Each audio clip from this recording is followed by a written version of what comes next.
from the high desert and the great American Southwest. I bid you all good evening, good morning, good afternoon, wherever you may be in the world's 25 time zones, each and every one covered by a nice warm blanket, as opposed to a nice warm kiss. That'll be the extent of my comment on the debate. Midnight in the Desert. I'm Art Bell. And yes, I did watch the entire CNBC debate and have absolutely nothing further to say about it. All right. We're going to do an interesting program tonight, more interesting than I thought originally, with Bill Birnes and Joel Martin. And Joel Martin will be up first with something that needs doing. First, a couple of comments on a little bit of news of the day. I don't know if you woke up, I wake up midday. It's embarrassing, huh? Midday. You have to when you do a show like this. This cannot be at the end of the day. It's got to be, right at the beginning, frankly. Oh, I do have to read the rules. No bad language, one call per show. And so I woke up to this gigantic surveillance blimp, which was flying through the air at the time at about 16,000 feet. And they were frantic. I mean, this was a big, big blimp. One of my listeners actually caught video of it coming down, about to crash into the tree. Unfortunately, stopped taking the video just before it hit the tree.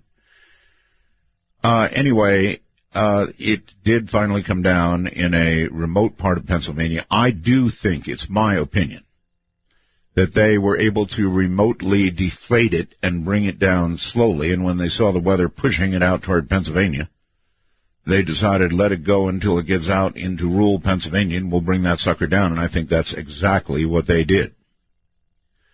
You remember the deputy who helped my daughter spell? The one who flipped a disruptive student out of her desk and tossed her across her math class floor, right? Well, that deputy is now not working. He was given his walking papers. His actions were deemed unacceptable.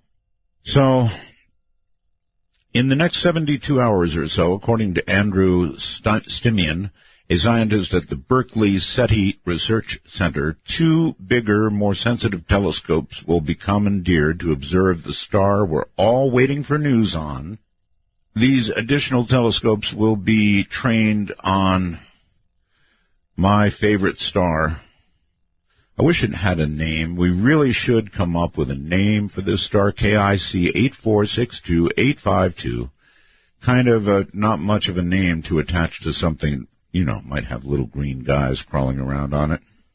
Anyway, the big telescopes all around the world will be trained there, and for 72 hours they're going to listen like crazy. And here's hoping they hear something. And then this thing that, this is such a crazy story that I don't know how to tell it. But it's true. An unknown man-made object is screeching toward Earth right now. They say an unknown man-made object is headed for Earth. Now, this is not something in orbit that's decaying and going to burn up back in the atmosphere. This is not something that they hadn't accounted for, an old bolt or a glove or whatever coming down. This is something streaking toward Earth. So the following the story doesn't make much sense to me, but the name of the object, see, they've even given this a name, but not the star. They've named it on the internet WTF. It's apt, all right.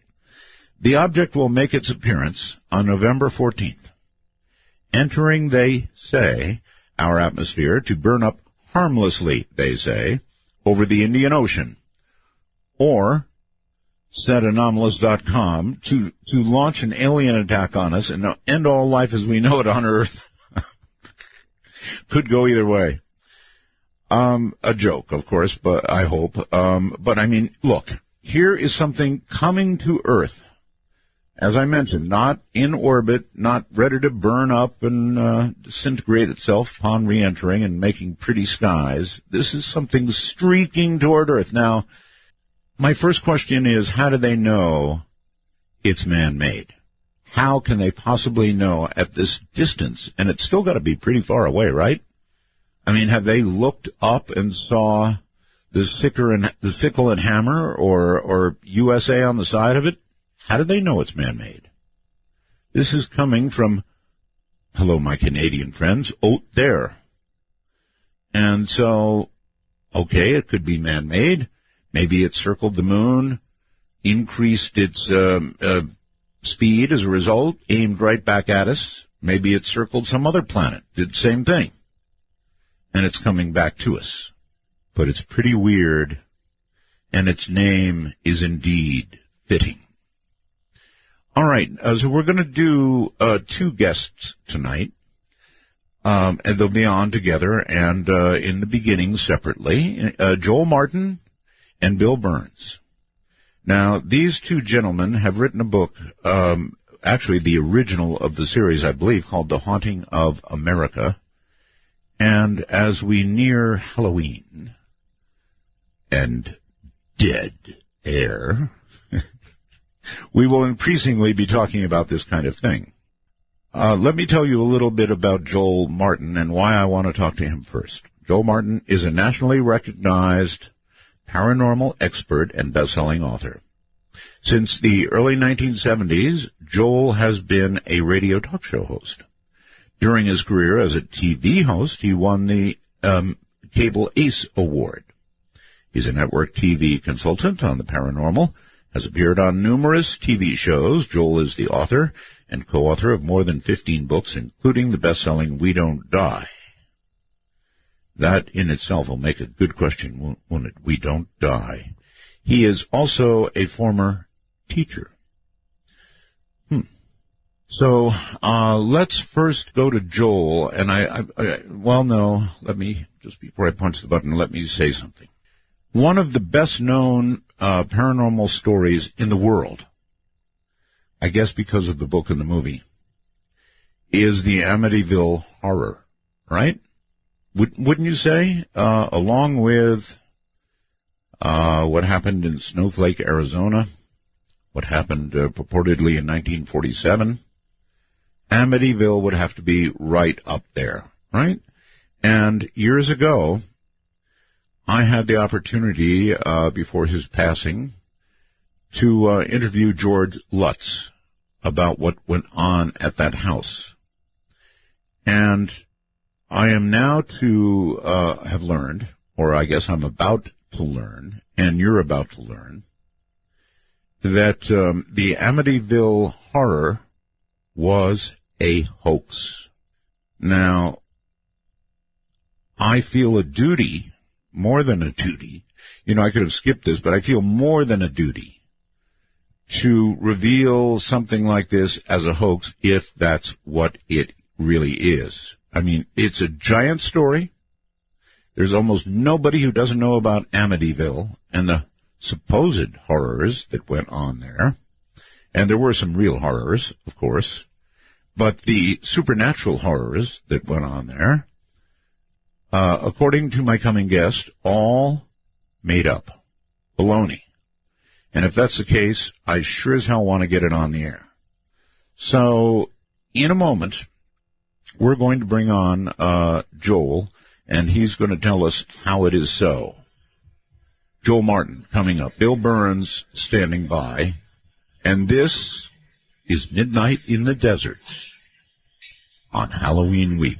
What a night to bust Amityville wide open, but that is what we must do. Where are those happy days? They seem so hard to find. I tried to reach for you, but you have closed your mind. Whatever happened to our love? But I couldn't find a way. So I'll settle for one day, believing you. Take a walk on the wild side of midnight. From the Kingdom of Nye, this is Midnight in the Desert with Art Bell. Please call the show at 1-952-225-5278. That's 1-952. Call Art. Yes, please, but not just yet. Let us get underway. I can't think of anything more important than to straighten out something that is pure BS, if that's what it is. So, Joel, welcome to Midnight in the Desert. Thank you, Art. Thank you very much. Good to be with you. Good to have you. So, here we go, Joel. You're going to need to make the case to me. I interviewed George Lutz, about what had gone on at the house. A very strong, very long interview. I think it was on 5 hours, probably, with me. Four or five. And he went through everything in great detail, and we even had some other people on the phone and stuff like that, and there was the movie and the book and all that. So you're here telling me tonight that Amityville is a complete hoax. Is that right? Yeah, I'm telling you that the Amityville Horror, as George Lutz told it, is a complete hoax. Well, yes. Wait a minute. As George Lutz told it. As George Lutz told it. My immediate perception when it first came to my attention was that it was a complete hoax, period. It was a complete hoax. It is a complete hoax, but there are, well, how can I say this? There is negativity. If there's good, there's bad. If there's good, there's evil. And evil equals negativity, obviously. So Yeah, but that's true of people in general. There's good people and bad people, right? Here we're talking about carefully laid out details in the book, in the movie, about what happened at Amityville, and you're saying, let's be straight, that's a complete hoax. It's a hoax. That's all I'm telling you. All right, how do you know it's a hoax? All right. For one thing, when this happened, the paranormal doesn't work quite the way George Lutz, may he rest in peace, suggested it does. You don't get 15 or 20 different phenomena flying around the house the way you saw in the motion picture. I mean, there was a demon cat, there were doors flying off their hinges, there was blood in a room, there was some kind of ooze that came out of the walls. The paranormal. Let's not forget the flies. There were flies. The fly. That's right. Okay, so all of that was in the movie, and yes, it's all too much. Okay, I know that. Look, any author who's ever had a story turned into a movie knows that they're going to slaughter his book and what he wrote. So that was in the book. Yeah. All I'm describing is in the book. Right, I'm with you, but. No, in other words, movies always over-dramatize and add stuff, for... Sure. That's just what they do. But you're not saying this is a case of that. You're saying this is a outright, from the beginning, hoax. Exactly. It is an outright, from the beginning, hoax. All right, so two people were murdered in that house, right? Or a family? 6 people. Six people. Six, yeah. That's right. Shotgun. The mother, the father, 2 boys, 2 girls, 6 members of the DeFeo family were murdered by the sole surviving son. Right. So then the first tenant in there was George? Was George Lutz. That's right, George and Kathy Lutz and their kids. And George was not in good financial shape, frankly.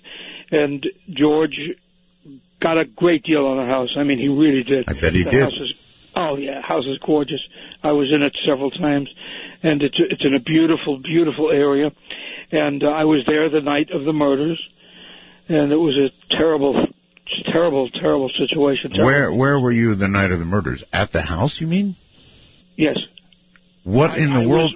Well, no, I was at the radio station where I was news director, and when United Press International called me, the wire service, they asked me to please go as quickly as I could to Ocean Avenue in Amityville. Right. This is the 1970s. Remember, it's 1974, right, before they had the satellite and the electronic news gathering and computers and so forth. Right. So the way to gather news was to do it the way they did it in 1874. You ran down to the location. Gotcha. And we ran down to Ocean Avenue in Amityville, and there were people standing across the street, so quiet it was surreal. The whole thing seemed surreal.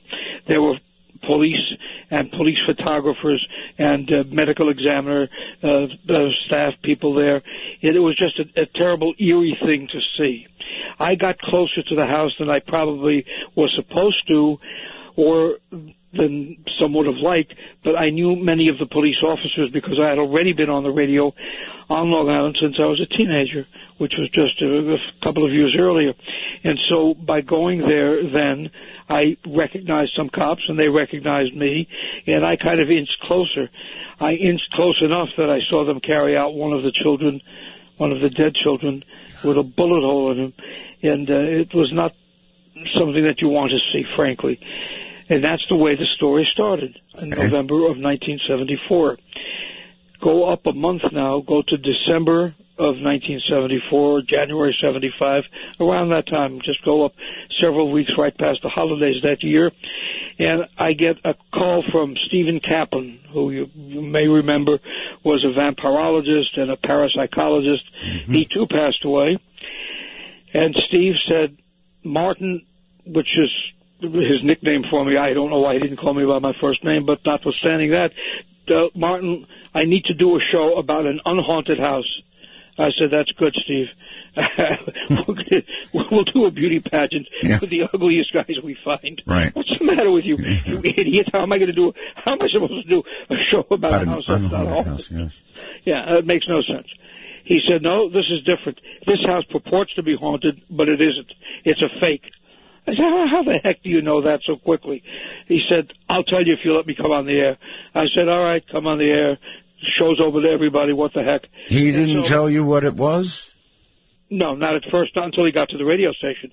He had called me, and I said, all right, genius, tell me now what this is about, please. Right. Okay. And then he told me about the story, and everybody on Long Island knew about the story. In 1974, there were not quite the number of murders and the violence that we see today.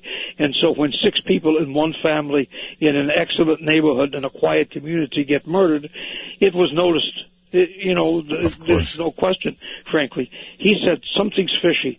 I called them, and I offered my services as a parapsychologist to see exactly what was in that house. And they told me, well, we'll get back to you. I said, okay, fine. But they got back, and they didn't want my services. I said, so a big deal. I mean, a lot of girls said that to me in high school and college, and they hung up on me. What's so shocking about, what the heck is so shocking about that? You're not that pretty. He said, no, Martin, listen to me. I offered him free. I don't want any money. I just wanted to know what the heck was going on. Yeah. He said, my first suspicion that something was amiss, something was phony, was that they said, no, we don't need your help. We don't want your services. Now, why wouldn't you want me to come in there if I'm a legitimate parapsychologist, which he really was, and I'm willing to investigate? Well, Joe, I've got to be honest with you. If I lived in a house, even if I knew something evil had happened in it, if somebody called up and said, look, I'm a parapsychologist, I want to come by and, check for ghosts, I honestly don't think I'd go that way. I might go to a priest, but, I'd be very leery of somebody coming at me on the phone like that. I would, too. I think, frankly, they may have known him, or he may have known them. But I can't argue with that. But they did say no. For some reason, that aroused a suspicion, and they did at some point get a priest in, allegedly, the Lutzes, that is, to perform some kind of an exorcism, supposedly. But Steve never did. He was never able to get into their confidence to do anything about that house or investigating the house, not with them, not with the Lutzes in it. And Steve and his wife went to many, many houses. He was willing to give his credentials. He was willing to give my credentials, but Lutz didn't want it, and I agree with you. Not everybody wants that kind of attention. I would not either. He proceeded to investigate by talking to as many people as he could find about the house, about what went on in there, and he said the paranormal just doesn't act that way. And when he talked about the different people that Lutz had talked to, different people in the area who were involved in the paranormal, they were of mixed opinion. Some said off the record, I don't know. Some said on the record, yeah, maybe. And there was just no way to know. So he continued for 20 years to finally track down the one person of the two who would know whether it was genuine or not. And those two people would be, of course, George Lutz and Ronnie DeFeo, who was the convicted murderer of his family, his attorney. And his attorney... Why would DeFeo's attorney have knowledge of whether or not it was really hard? because Ronnie DeFeo's attorney, William Weber, and I'll tell you this part of the story where Bill was on the radio show with me. William Weber and George Lutz created this fantasy, and Bill Weber admitted it. It was not a secret once Bill Weber went on the radio with me, and it was not a secret once Bill Weber talked to a reporter named Pat Milton at the Associated Press. What did Weber, what specifically did he say? Weber said that the first thought that he had was to plead insanity. I mean, what do you say about a 22-year-old who, or I think he was 22 or 23, who kills his entire family? You know, we're going to plead that he's an orphan? I mean, that's ridiculous. He had no defense. No. I understand the defense. The defense was insanity. But then they got a better idea. The heck with that. That wasn't going to work. It's almost impossible in New York State to get an insanity plea through. Very, very hard. In any event, they decided they had a better idea. And the better idea was to say that the place was haunted and Ronnie was possessed, etc. And so they created a hoax. They sat down over several bottles of champagne or wine. I've heard two versions. Bill Weber told me it was champagne. Somebody else told me it was wine. But whatever. It was wine is, the champagne is bubbly wine. Bubbly wine, right. So they sat down with their alcohol and they started to create a story. So, for example, and the more tipsy you get, the more fun some things become. Silly things that you shouldn't do, like drive a car. But here they were sitting, and they remembered that Ronnie always complained about the neighbor's cat. And because the neighbor's cat annoyed him, I'll clean up the language, Ronnie always called him that blankety-blankety demon cat or demon pig. And so with an expletive attached, he would refer to it as the demon pig. It was really a cat. The business of the walls oozing black. Well, when you washed the walls after the police were there, the fingerprint powder, they did not have DNA in those years, the fingerprint powder just came right off, and that ooze became a kind of a goo or a liquid from what was at one time powder. When they talked about a room oozing blood, I went in that room, and I took my daughter in that room. She was just a little girl at the time. She was maybe 10 at the time. And we went in that room, and it was a crawl space under the stairs that went down to the basement, to the rec room basement. And it was the paint that was chipping. So the paint that was chipping became a red room oozing blood. There was no blood. I even took a couple of chips of the paint. It since has been repainted. I wanted that for some kind of, evidence to show I was not nuts myself. And they said there was green slime coming up out of the toilet bowl. It was the police materials. It was the forensic materials they used that they flushed, and it didn't flush entirely at one time. So back up some of that powder they used came. So each of these things, there was no door that flew off the hinges. There was no gate that flew off the hinges. They made things up outright. The flies were another thing they made up, and they were very, very precise with flies. They said flies were all over the house, particularly in the room of one of the girls. Dawn was her name, D-A-W-N, one of the DeFeo girls who was killed, one of Ronnie's two sisters. And if you looked and checked the details, you found out that her room was in a very, very warm part of this house that is a beautiful three-story house at the time, Dutch colonial. And what happened was it was very warm, and please forgive me for being dramatic or maybe nauseating at this hour, but still, it was maggots because she had been left there too long, and she had gone through her time of month, and there was blood there, and there were insects there. They decided to make that, of all things, into a room and a window covered with flies. And to add to the misery, George Lutz said that his little boy, they show it in the movie, his hand clamped down on the window. In other words, his hand was on the windowsill, and the little boy's hand got cut and smashed because it was on the windowsill, and the window came down where the flies had been.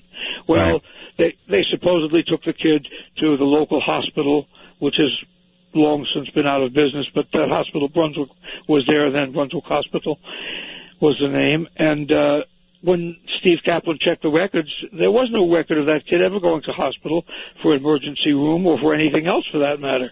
So each thing that Steve looked at just didn't check out, didn't add up. They had a priest in there, and the priest did do an exorcism, but a priest will do that for you. That doesn't mean that anything is wrong just because the priest does it. Steve and I differed greatly on religion. I tend to be, he tended not to be. But that didn't change the fact that something was definitely amiss. And All he right. continued. Hold on. We're at a break point, so hold tight. I'm Art Bell, and this is Midnight in the Desert, Amityville. Didn't happen. Not as they say. I can see her lying back in her satin dress, in a room where you do what you don't confess.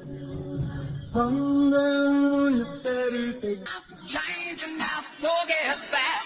But the fever's gonna catch you when the bitch gets back. Midnight Matter can be explored on Midnight in the Desert with Art Bell. If using Skype from your computer, please be sure to use a headset mic and call MITD 51. That's MITD 51. It is. I guess I've been involved in most major paranormal happenings in the last many, many, many years, and I certainly was involved in Amityville in the sense that I interviewed George Lutz. A very extensive interview, which you can hear, by the way, and probably should hear. It's in the archives, and it will be interesting in view of what you're about to hear, what you are hearing right now. There's one aspect of this that I want to, I really want to cover with Joel before we proceed, and it's this, Joel. In the book and the movie, Lutz was portrayed as going, I don't know how to put it, steadily downhill, beginning to sort of lose his mind, coming apart. I guess in the way DeFeo was, portrayed, sort of a "it's happening again" scenario, right? Yes. Oh, yeah. Yeah.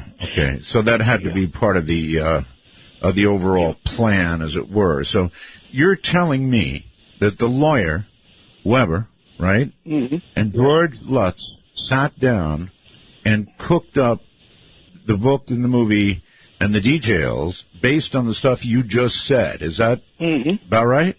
That's about right. I mean, that is right. It's not about, it is. That's accurate. All right. Sure. All right. What is there to say? I mean, they made up a story. There is more to say.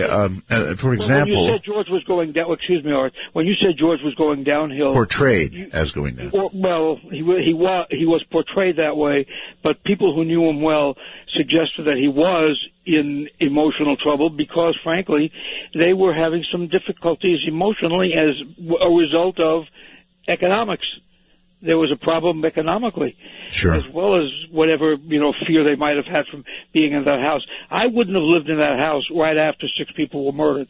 Call me superstitious, call me childish, whatever. I don't think I would do it. No, I'm with you. I wouldn't either. No.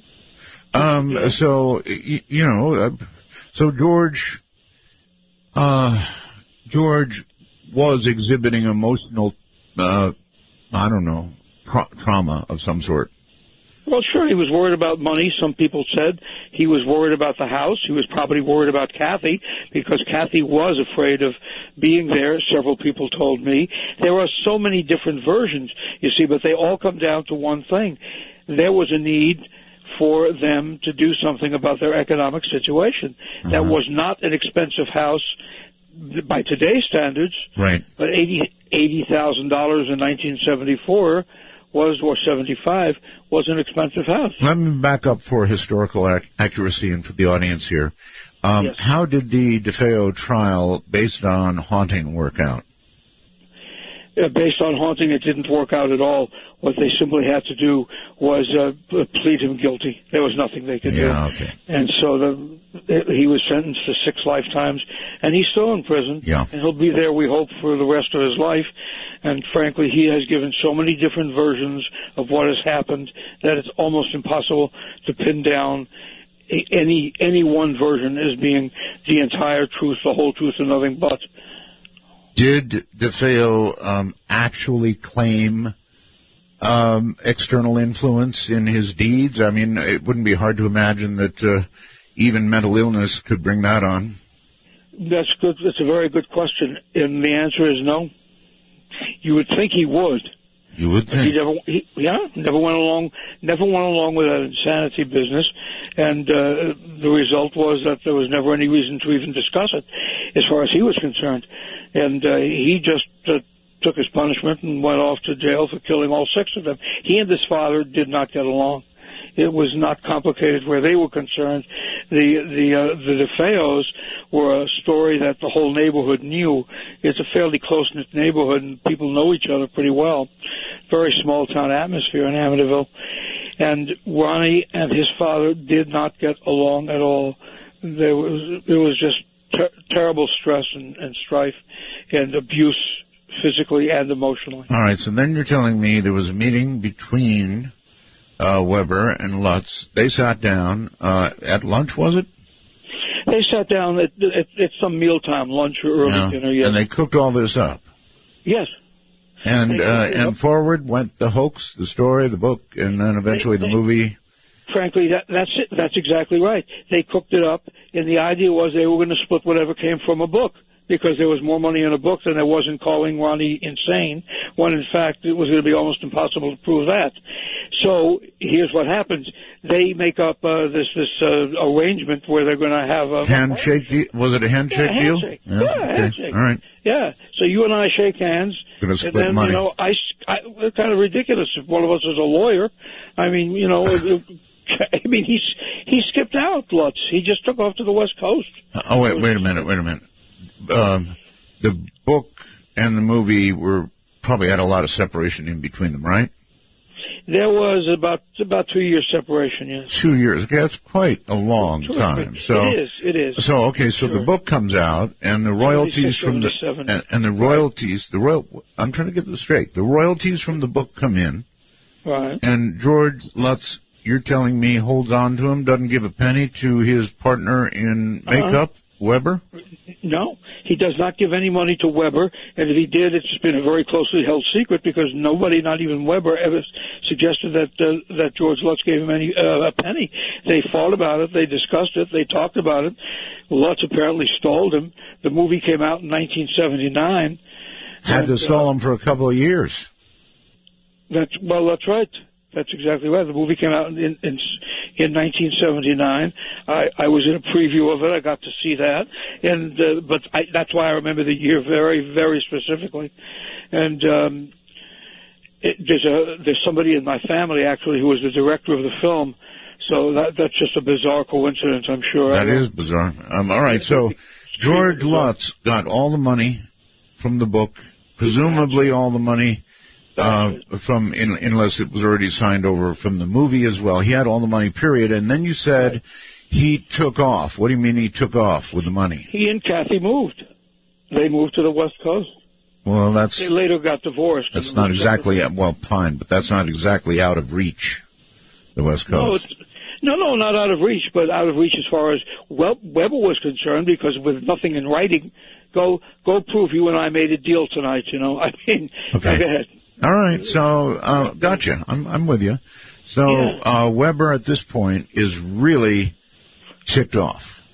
That's a good expression. The best I can do on this show. All right, so really ticked off. And he does what? Weber goes to court. Weber is going to bring a lawsuit. Weber wants his cut of the money. He wants his share of what was his part of the creation, and that became the book. But wait a minute. If Weber does this, I'm just looking at people's motives here. If Weber does this, he exposes himself to being just barred.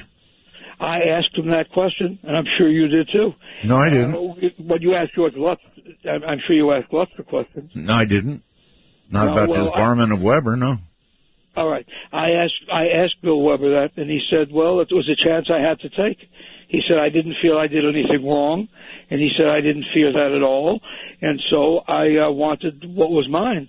And what was mine was that he and I wrote, actually, he wrote the book. I consulted on the book, is the way he worded it. That's like getting popped for an ounce of marijuana and going down to the police station to get it back. Yeah, that's right. And there are people who do that.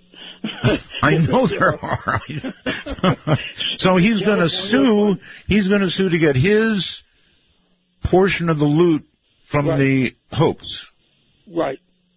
That's correct. Okay. Because it not the hoax per se, but the hoax that went into becoming a book and a film. And now he wants to make it possible to do so by putting it on the public record. Mm-hmm. Somehow he gets in touch with Steve Kaplan. Actually, I think Steve Kaplan called him, and they get together.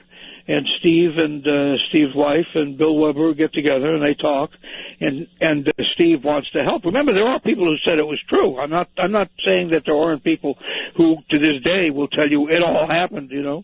But this is Bill Weber we're talking about now. We're talking about the attorney for Ronnie DeFeo. Yeah, I've got it. Right. I understand. Yeah. So, you know, he files a lawsuit. He files a lawsuit. Right. And what happens with that? The lawsuit is sitting there, and they're going to go to court, but he wants to put it on the record, and he's allowed to legally do it, notwithstanding whatever chance he takes, because somebody might say, listen, you created a hoax, and you're an attorney. I did ask him that, and he said, no, that wouldn't... I would think his motive, not that I think about what he thinks, but really, I would think his motive would be, okay, file a lawsuit. Maybe it gets picked up, maybe it doesn't get picked up by the press, right. And maybe it causes George Lutz to settle. You got it. That's exactly right. Okay. Yes, you do. Yes, you do. Okay. That's exactly right. And what he needed to do was find a forum. He needed an outlet for exactly what you just suggested. So he went to all of the major network affiliate stations in New York. Oh. You know, to do that, to go on to NBC, CBS, ABC, whatever they were in the mid-'70s. But what happens, mid and late 70s, they didn't want to touch it. They thought legally it was too hot to touch. It probably was. I probably wouldn't have touched it at that point either. Somebody's going to sue somebody for sure. Well, sure. And I figured I would be the one who'd get sued when they asked me if I would do it. Kaplan says, Martin, you were there the night of the murders by coincidence or serendipity or synchronicity or whatever. Now, would you like to be part of seeing the big finish? Yeah. I said, Steve, this is not a joke. But he said, I'm not joking. I'm serious. He said, would you like to interview Bill Weber? And I said, sure, I'd like to interview Bill Weber. I knew who Bill Weber was. It was in all the newspapers. You mean on the radio? On the radio. Okay. Yes, on the radio. And so you say, sure, bring him on. Sure. That's what I said. Okay. I said, well, what they'll do is sue me, and they'll make me better known than I am. It's a regional show. It covers Long Island, parts of New York. What are you going to do with it? That's an attitude. That's my attitude. I didn't have a penny to my name anyway. I had nothing in my name. All right. So whatever I had was somebody else's. So you were you were suing proof. Absolutely sue-proof. Okay. Sue-proof, right. And my wife had whatever assets we had, and there weren't very many of those because I didn't work for the money. I was on the air every night. All right, so you put Bill Weber on the air, and what does Weber say? Weber says, we sat down over several bottles of alcohol. Made it wine, up. Made the whole cockamamie story up. We just made it up. Just like that, and he said, I have to put this on the record, because if I don't put this on the record, then I have no basis to go to court, and maybe this will embarrass him, just as you said. And that's exactly what happened. He did make a settlement. He made a settlement for the simple reason that he didn't want to have it.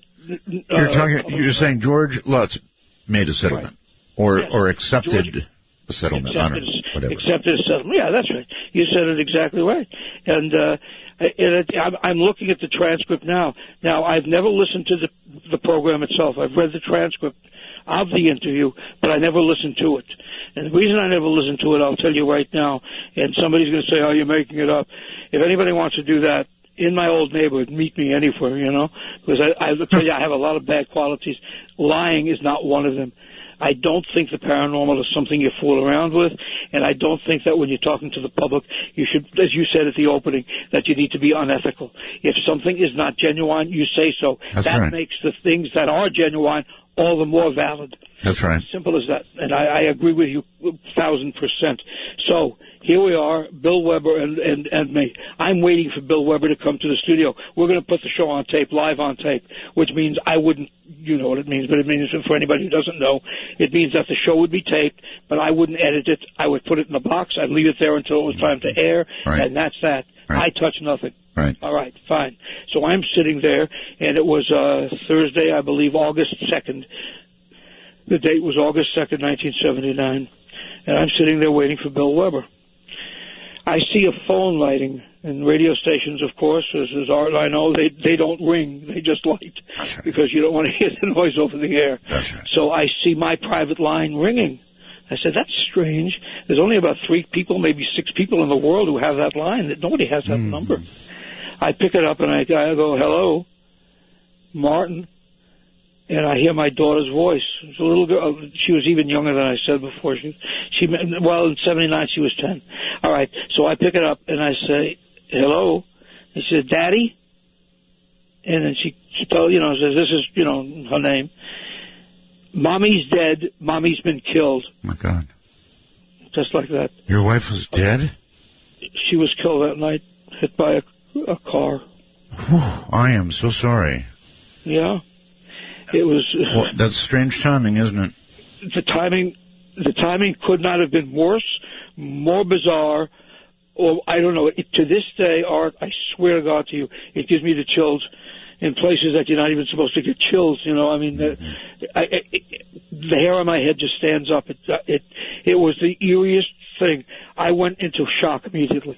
I immediately went into a state of shock, and I didn't even know where the heck I was. Bill Weber comes in. And he says, "Hello, how do you do?" And I remember saying, "Hello, how are you?"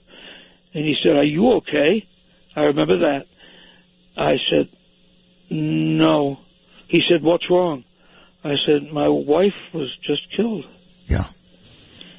He said, "What?" And my producer was there with me, and the people who worked in the control room. Right. And he said, "Do you want to do this another time?" He said, "I've never heard of anything like this." I said, "No, let's sit down and do it since we scheduled it." Art, I'm telling you, I was in shock. Now, how did you even do that? I don't know. I swear to God, I don't know. I really don't know.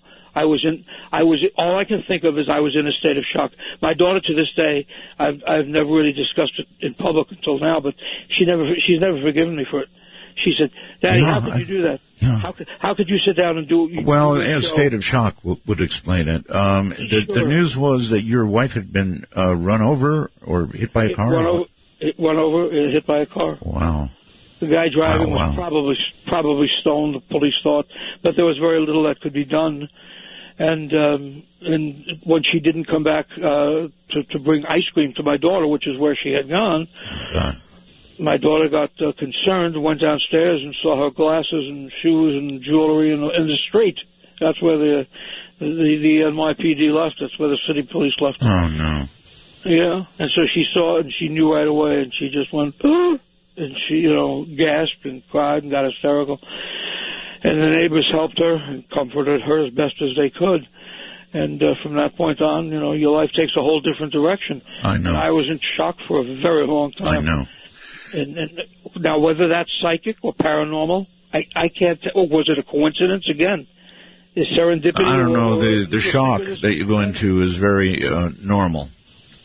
Yes, the shock is normal, but it's not normal to sit down and wait for an interview. No. And 5 minutes before the interview, your wife is killed. Your daughter's mother is killed. So you do the interview with Weber anyway under these incredible circumstances, and Weber admits the whole thing. Yes, and that's why I looked eventually, a couple of years later, Steve Kaplan convinced me, Steve and Roxanne, his wife, they convinced me to read the transcript, and I read the transcript, and I was stunned, because I don't remember speaking to Bill Weber. I'm sure you don't. No, I don't. I really don't. I know he was there, and I remember him being a nice man, but if you ask me any details about the interview, no, I don't. I don't recall it. I think I may have just sat down and did the interview because I had been in broadcasting and related industries since I was a little boy, back to the golden age of TV, as they called it, and they would beat the heck out of us if we didn't do what we were supposed to do. And so I've got this obedience trait where you sit down and you do the show, the heck with everything else, You can be on fire, but you'll still do the show. It's a strange kind of mentality. So I did it, and a lot of people wondered how, and I can't answer how. I really don't know. Yeah, I actually managed to finish doing a show last week after somebody fired 4 shots outside my studio with a rifle. And I'm in a very rural area, so it can be done, but Anyway, I understand your situation. Listen, there were, I am told, a number of other very, very strange deaths associated with nearly everybody close to this whole thing. Yes? Yes, I'll give you some of the.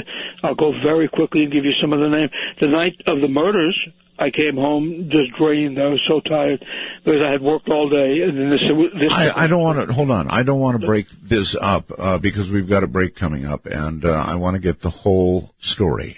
The Amityville hoax. Now, what comes after, I think starting with the interview that Joel did with Weber, continues in a very bizarre way. And we'll get to that. Believe me, we'll get to that. Then we'll get down to biz. This is Midnight in the Desert. I'm Art Bell. Listen to the wind blow, watch the sun rise, run in the shadow, down. No, no, no, no, no. Ooh. I'll tell you what, love, before I get up the slope, don't bring me down. Midnight in the Desert spans the world. To call us from outside the U.S. and Canada only, use Skype with a headset mic if on a computer, and call MITD 55. That's MITD 55. Well, all right. Once again, back to my guest. I'm calling the shots on the way this interview is coming down and have completely gone in a different direction because of this news. You know, if I didn't tell you, if I didn't go through this with you, then I wouldn't be worth being on the air, in my opinion. I mean, if Amityville, one of the biggest things that happened in American paranormal history, is BS, and I don't air that, then I'm BS. So that's just the way I feel. So, Joel, welcome back. I do want to tie this up, but there were other deaths that occurred very quickly and very weirdly also associated with this after all this happened, right? Yes. The night of the murders, we came home finally, and I was exhausted. It had been such a long and draining day. I'm used to a certain amount of tragedy from being a reporter and seeing horrible things, but it was still a very tragic day. And I come home, I pick up our kitten. We had a new cat, and I picked up the cat. Everything could be coincidence, I understand that, but I pick up the cat just to pet her, and she goes, makes a little sound from her throat, and just dies in my hand. Wow. She died, so help me God, she just died in my hand that night. I don't know why. Both of the Lutzes have passed on. Steve Kaplan worked 20 years to prove this was a hoax and died 2 weeks before his book, The Amityville Horror Conspiracy, came out. The ADA, who prosecuted the case against Ronnie DeFeo, Jerry Sullivan, he died young of a heart attack. One of the children, a son of one of the families who lived there after the Lutzes moved out, he mysteriously died. The mayor of Amityville at the time, who I had interviewed, died a tragic death. He was gone. My wife, as I told you about at the time, was gone. The 6 DeFeos, a number of parapsychologists, which could have been attributed to age, Hans Holzer and that whole group. And you got several other people as well, so that sort of tells you. And among the people who still say it's true is Lorraine Warren. Her husband Ed has passed on, but they were the demonologists, you know, and they still insist that no, or at least she insists, what happened happened. And I'm not so sure. And then I go to St. Charles Cemetery, which is a Catholic cemetery in the neighborhood in this diocese, and I look at the headstones. I went there with Roxanne, with Steve Kaplan's wife, a couple of years ago. We went to pay our respects just because the real tragedy in this case, the real victims are the DeFeos, the people who were murdered. So I go there and I pay my respects at the headstones. I turn to the right, and what do I see? I see a headstone, and what's on the headstone? The maiden name of my wife at the time when she was killed by the car. They had put her maiden name on it, not her married name, and the family's crypt is over there, and there's their name. It's a Germanic name, and there it was, just a couple of feet from where I was standing paying my respects to the DeFeos. And I said, I got to get out of here. I mean, I can't do any more of the story. Beginning to sound a little more like the Amityville curse. Yeah, it really does. And I started to change my opinion. I didn't change my opinion that Bill Weber and George Lutz created a hoax. There's no question about that. I didn't mean to suggest that maybe they were telling the truth. No, Bill Weber told me categorically, and then they made it was a hoax. Then they made an out-of-court settlement. What I began to think, or rethink, actually, was the idea that maybe something evil. I don't want to say demonic or satanic. I'm pausing for, but I'm not sure I want to use those words. But maybe something evil, negative, if you will, went on there, and I should at least give some quarter to that thought, at least give a couple of moments thought to that possibility. All right. I get computer messages as I do the program through something called the wormhole. Mark asks, simple question. If your guest is so adamant about this being a hoax, it's not just you, you've actually proven it, it's in the court records, and he had knowledge of it from the jump, i.e. the beginning, why wait decades to begin exposing it? After all, everybody's, now dead, right? So. Yes, I didn't wait decades because I didn't know. I'm simply a reporter. I can only tell you what I've been told or what I can see, hear, and smell at that moment. Steve Kaplan had the suspicion that it was a hoax. I didn't have any such suspicion. I didn't give it a thought. I just felt terrible that 6 people were murdered by a mutant son. And, let the criminal justice system work, hopefully, so that he would be incarcerated. But other than that, no. What the person writes is a good question, except that I didn't. If I had known back then, would I have let it be known then? Absolutely. As soon as Kaplan said that he thought it might be a hoax, I said, come on then and talk about it. Fine. We'll have both sides. I had the Warrens on. They said it was not a hoax. Steve said it was a hoax. I just didn't know at the time. And the Warrens were basing their statement on what evidence? They based their statement on their investigation, they said, of the house, of a seance that was held in the house, that was telecast on one of the local New York channels, Channel 5. And so they had their reasons for saying, it's all true. Well, based on a seance? They had a seance, yeah. But I'm saying that is, that's what proved to them that it was true, a seance. A seance. Uh-huh. A seance. In certain sites they saw synchronicities in the house, nonsense like that. To me, nonsense. This is not your opinion. This is just me. Right. I didn't understand it. I always thought that Ed was very skeptical of it, and Lorraine was very, very sure of it. But, what can I do? Again, I'm a reporter. I'm not there to rip them apart. I was there to question them and to ask them. And so I had both sides on. That was the fair thing to do. Okay. And speaking of both sides, hold on. Thank you for telling me all that, Joel. As I mentioned, having covered that in detail as I did years ago, interviewed George, very long interview. Wow. The whole thing a hoax. All right.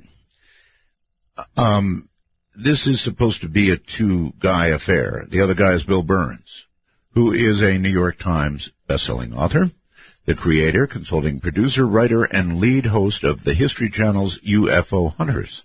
Bill is also one of the creators and guest experts on History Channel's Ancient Aliens, currently featured as a commentator on Discovery's Unsolved NASA Files and the upcoming Reels TV Dr. Feelgood. Birnes' forthcoming books are The Life and Times of Mickey Rooney. That'll be is in October. Now, I guess, huh? Psychiatric Criminology in January. UFO Hunters Book 2 in January. And Edison's Last Invention, the Spirit Phone, this coming spring. Did you know that Edison's last invention was the Spirit Phone?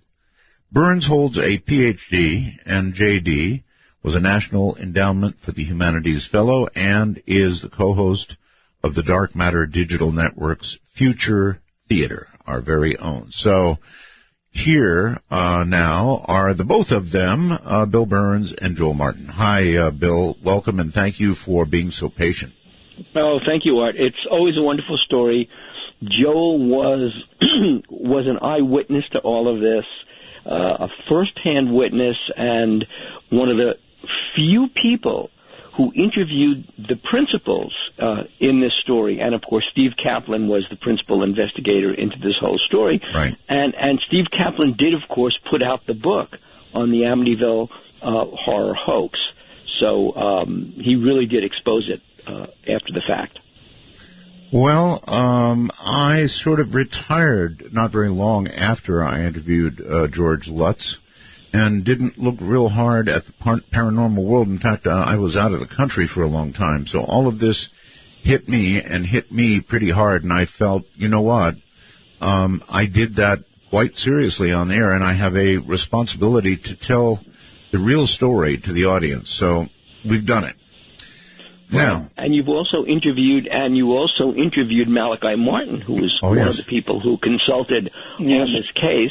And Malachi Martin, I come to find out from a CIA officer, was actually working for the CIA at that time. What? Yep. He told a story. He told a story. This person who shall go nameless. On UFO Hunters, we were not shadowed, but our paths were intersected a lot by people who were working for the government. And they identified themselves. This was not some strange Men in Black thing. These were people who said, look, I'm with the NSA, I'm with the CIA, I just want to talk to you. In this particular case, it happened down on Long Island. And so we were talking about Malachi Martin, and this person who wanted to do his own life story but really couldn't because he'd have to get us at the Board of Review, told the story of how very briefly, his contact in NGO, a non-government organization, investigating UFOs. The person who came to retrieve a piece of UFO data technology actually was Malachi Martin. What?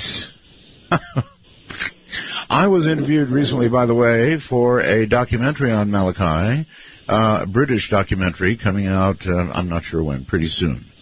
And I was happy to do it. Malachi was an amazing, amazing man.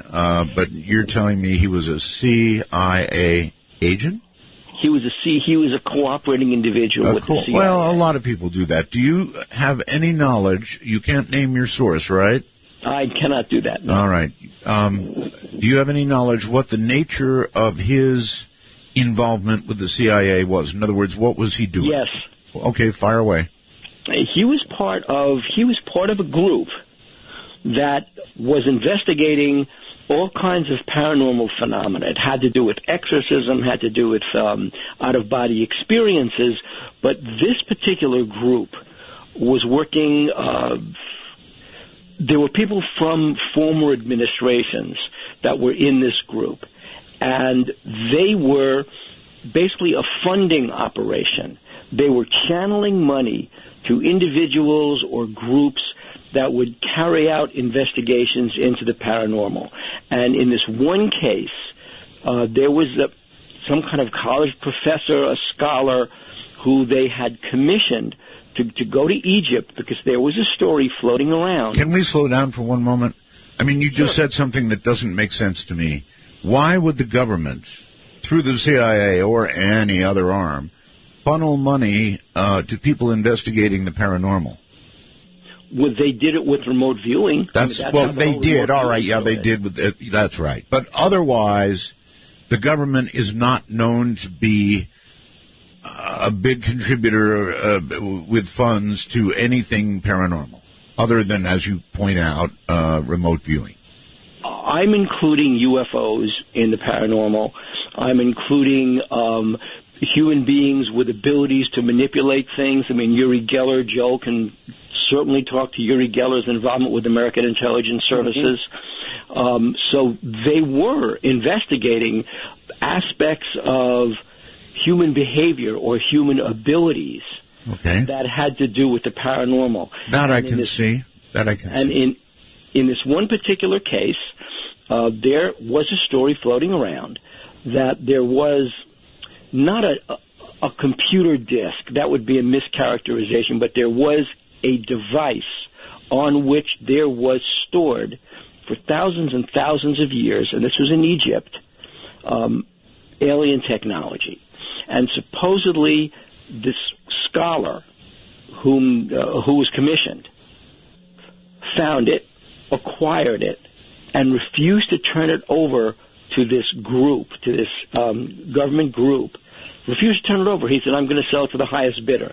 How much are you going to put up with? Or how much are you going to put up to get this back? And what this officer told me was that from time to time, various officers are given what are known as cowboy jobs or black bag jobs, literally off-the-books operations, go get something back, go find something, go terminate someone with extreme prejudice. They'll be handed these jobs. His job was to get a hold of this guy, to get his hands on this piece of technology, and to let them know he had it and wait for it until they sent a representative to pick it up. And that's exactly what he did. He found this guy. He made him an offer that was better than what the French had offered. They were in Paris, and rather than simply hand him the money, he basically knocked him out, anesthetized him. A group came in, took the guy's body. He doesn't know whatever happened to it. He presumes the guy was killed. And then the person who showed up to get that piece of technology in this hotel room was Malachi Martin. My goodness, Bill, you didn't give me any idea this was coming tonight, which is fine. I love surprises, but holy dog poop. My God. So a device, an ancient device, that somehow, even though it's ancient, stores information, very, very important information. It's sort of put up for bid. We win. Malachi, acting for the CIA, collects it. All right? That's correct. The person went rogue. Yeah. He would not turn it over. He said, I'm putting it up to the highest bidder. Supposedly the French won. He was meeting him in a hotel. He was meeting whatever bureau was handling this for the French in Paris. That's where this individual from the CIA crossed his path, offered him more. The guy basically said, sure, the highest bidder. They met in a hotel room, and this person dispatched him. Why would they dispatch Malachi to retrieve this device? Just curious. That's the key question. Because Malachi was one of the individuals who was, how can I put it, almost like the historian or the scholar or the expert for this group. He was vetting the kinds of applications or candidates that this group was examining. He was vetting them. It seems to me that the very existence, I mean, Malachi was a very, very conservative Catholic. Yes, but he was a Catholic who was let out of his regular orders by the Pope. Yes, I know. And one wonders, I mean, what was underneath that? My theory always was that Malachi was far more valuable as a secular priest than he was in regular orders. Oh, I think that's fair. You know that the manner of his death is somewhat suspicious. Turn that over to Joe. Joe knows all about that one. Oh, really? Oh, yeah. I'm not even sure I want to ask, but ask I shall. Joel, do you really know something about Malachi's death? What I heard is that he was kept out of communication by the sisters who were caring for him, that he fell down the steps, and that is the manner of his death. Now, there are people who have said, there's some conspiracy here. He didn't fall down anything. He got pushed, at least. What do you know, Joel? Well, there's a thread of truth that runs through all of those versions. He had a very beautiful apartment on the east side of Manhattan.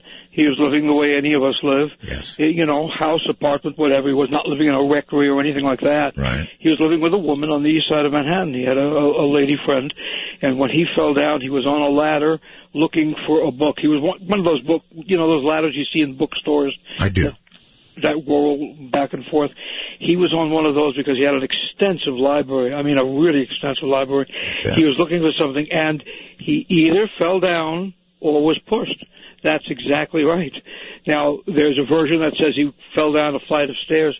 Frankly, I don't know that that makes sense given where he lived, but it is more than likely he was pushed rather than he fell. Because Malachi, for all of his brilliance, and he really was still a man of the cloth in the sense that he was a deeply religious man. Yes. And don't you think? Oh, yes. That was my impression of him. No question about it. None at all. And I think everything. Listen, if Bill tells it to you, I don't even question it. But that's my own personal opinion of Bill's veracity, of the truth he always tells about these things. But there is nonetheless the fact that the government, and I've had my dealings with them too, they would rather see him go quietly than have to worry about if he says something publicly, given that he had a big platform, shall we say. Don't forget he wrote dozens of books. Yes, well, he had a rather regular platform with me, and he was very, very outspoken. That's right. I met him, and I interviewed him, but nowhere near to the extent you did. I don't even pretend to. But okay, so do you honestly think that the CIA, for example, may have been concerned that he would begin opening up about some of what he had done with regard to everything you just talked about, this device, whatever it was, and his my God. I certainly do. And there's no question that government intelligence agencies will approach people who they think can help them with information of the kind that Malachi Martin would have had access to. Just the kind of thing Bill told you about, the kind of scholarly research, the contacts that he would have had in the Vatican, in Rome, in his native Ireland, what he had in the United States. He was a world figure. He wasn't your local, I'm not putting anybody down, but he wasn't, your local parish priest. And if they thought your local parish priest knew anything, frankly, they'd be there too. I mean, they had come to visit us after certain programs. Why wouldn't, if we were local, why wouldn't they do that with somebody like Malachi Martin? Sure. Okay. Let's go back to the incident, if you want to call it that, in Paris. What do we now know about this device, if anything? Where did it end up? Was the knowledge retrieved? What was, I mean... All we know is this, that this particular non-official cover officer for the CIA was waiting in a hotel room. This was after this scholar's body, this person's body was removed. Yes. Malachi Martin shows up and basically takes possession. It was like, it's not a disc, it was an oddly shaped flat object that could be read by something. So whether we actually had the technology to read it, because he said you couldn't put it in a computer, and this was this was before floppy disk drives were that common. Okay. So, but it was like a disc, and he said that what the person told him, because he did have a conversation with this person before he gave him his injection, and what the person said was that there was data on that disc, mathematical data was the best he could explain, was the best way he could explain it, mathematical symbols and equations and things like that he didn't understand, but that he believed that there would be people to whom that would make sense. And so Malachi was retrieving this not for the Vatican, not as a religious artifact, but for the CIA. But for a government group, and we know that the government outsources this stuff because in your travels, can you prove that Malachi was in Paris on that day? I only have this person's story that tells me that. This is all I have, is the story from one person, and this was one of many stories. Don't tell me who the person is, because you can't. No, but at least tell me how highly placed he was. he was highly placed enough that when we went to certain places in the area where we were filming, everyone knew him. He seemed to know details about the right kinds of people who would know certain kinds of secrets. He told me that his legends basically is the cover story this has, that his legend was that he had been a very high-ranking consigliere to one of the top organized crime figures, because that figure was getting intelligence on the drug trade from the Middle East. And so he was able to look over this person's shoulder and get some valuable intelligence about, for example, Hamas guarding drug shipments. All right. It seems to me, Bill, certain aspects of this story would be verifiable. There was a death involved, right? There was a death involved, and I don't know the person's name who died. Okay, but there was a death involved on a certain day. There would be record of Malachi Martin either being or not being in Paris, and in fact France, on that day. So you could proceed to investigate some of this and try and verify at least the basic stuff, right? I could. The problem is this person's identity, because he wanted to do a book. That was the whole point of this person's contacting me. And this was after the Corso book, and he said, look, I really want to do a book about my life and my involvement with strange black box, black book things about my life, because I really want the people around me to at least know my story that I can't tell. And so we talked about that for a while. We visited a couple of publishers. He couldn't do it as nonfiction, so he wanted to do it as fiction. And this particular publisher said, this will never fly as a novel. Oh, I'm sure. It really has to fly as nonfiction. It has to fly as a true story. And he said it'll never get through the review board. And so presumably even his life might be in danger should he come out with this, yes?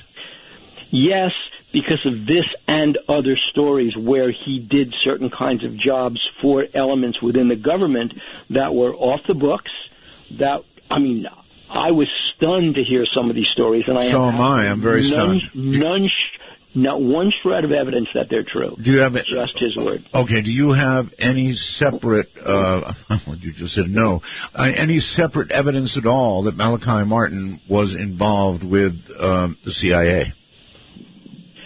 Anything beyond that man's word? It's that person's word, but among the stories he was telling about how deep and pervasive the CIA and our intelligence agencies are, it's not just the CIA, it's DPMA and other kinds of DIA and other kinds of three-letter agencies, that he said that over the course of 60 years, that the pervasiveness of the intelligence community is such that people, you turn on the television and you see a news commentator whom you believe to be really like either a centrist or really a liberal person. Right. That person's a listening post. Oh, I know. Here's what I will say that will support a little bit what you're saying generally. I do know for a fact that scholars, people who lecture internationally, highly placed individuals in private society are indeed frequently approached by the CIA to do little jobs for them. If somebody's going into Burma, they might want to know the condition of an airport or a runway or some sort of infrastructure information. I know that these contacts are made by the CIA and these people are used in this way. So to that degree, I can verify that goes on. But that it went on with Malachi Martin, Father Malachi Martin?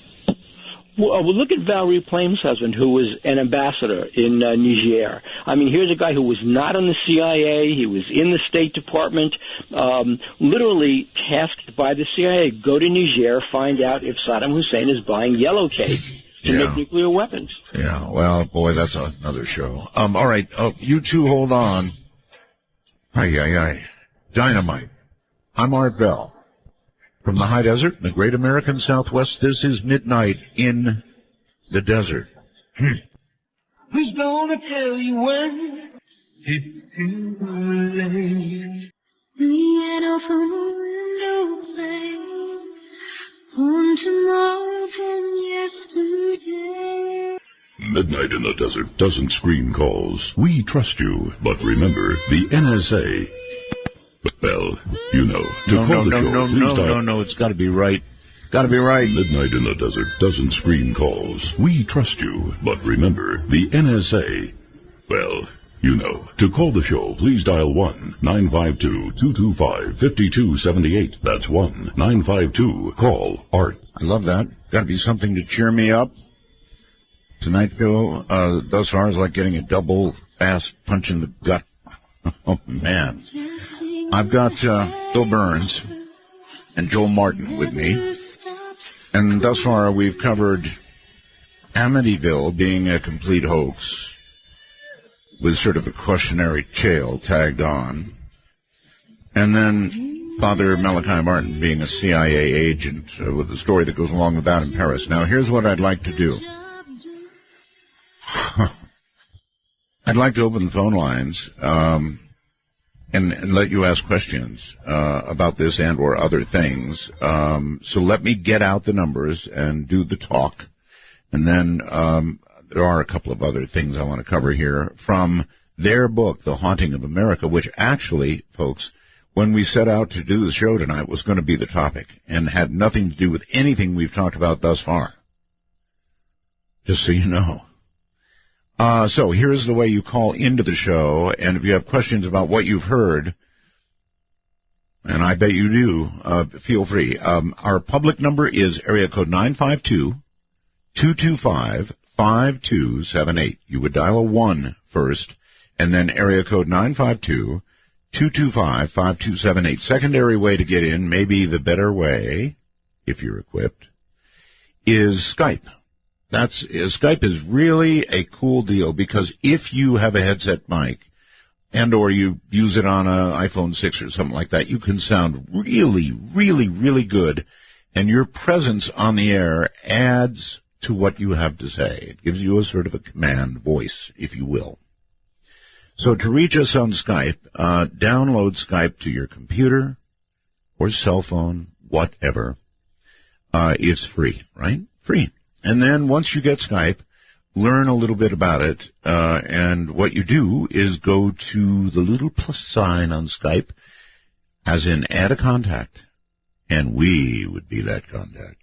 All right? So if you're in North America or Canada, simply add us as a contact, and we are MITD 51, as in Midnight in the Desert 51. MITD, you don't have to spell it out, just the initials. The case doesn't matter. MITD 51.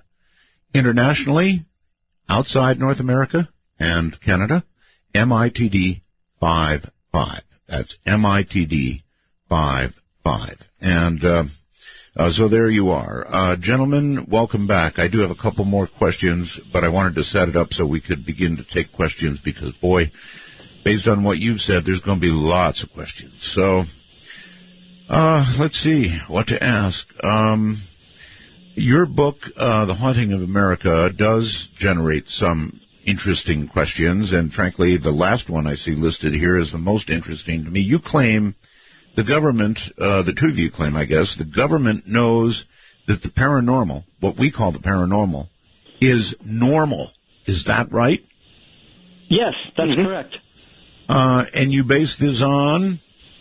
Well, a number of things. For example, conversations I had with John Alexander, with Paul Smith. I know John well. Basically, you know John well, yes. Of course. And he said that, he told me that what the government now knows, and they know it for a fact, they know it for a military fact, not just some kind of philosophical fact, that the paranormal is actually real, and the paranormal is, in fact, an aspect of normalcy. And they've known this. The government developed military policy around it. Jimmy Channon developed Earth Battalion 1, which was a a paranormal-based military unit. And in order to create that unit, he was called in after his service in Vietnam, when he was able to take troops that he believed had psychic abilities. And he was this was when he was a lieutenant, and he was putting them on point. And when he did that, when he used troops with psychic abilities on point, his casualties, the ambushes, went way down. Folks can find his story there. There's an old UFO magazine in which he's on the cover. And he said, that the government, that the Army asked him to investigate the paranormal, visit sites like Esalen and other sites, understand the whole New Age movement, and create a battalion, a military battalion, based on that. Well, okay, actually that makes sense to me, whether you call it paranormal ability, or you just call it good soldiering, or you call it a very intuitive individual. No matter how you phrase it, sure, having somebody like that on point would make sense and probably would work, so I get it. But, there's quite a way from that to, that the government knows the paranormal is normal. I mean, that's a big statement.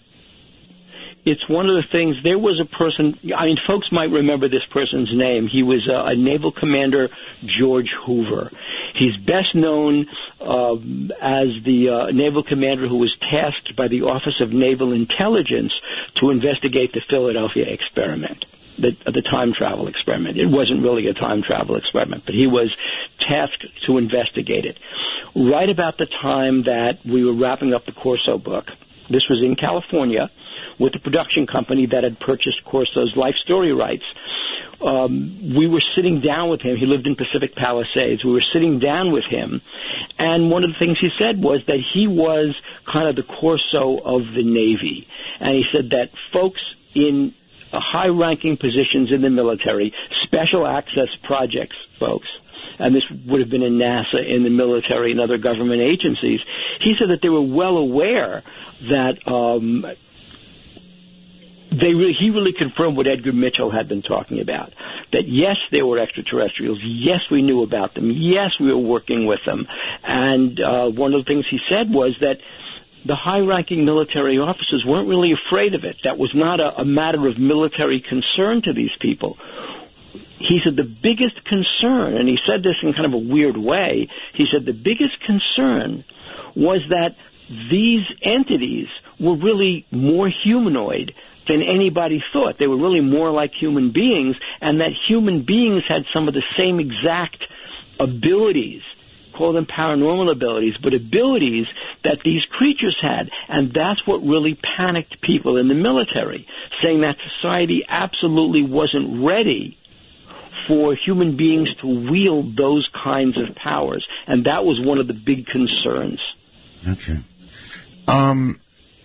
Just a couple others, and then we'll go to the phone, because there's got to be questions about all of this. My God.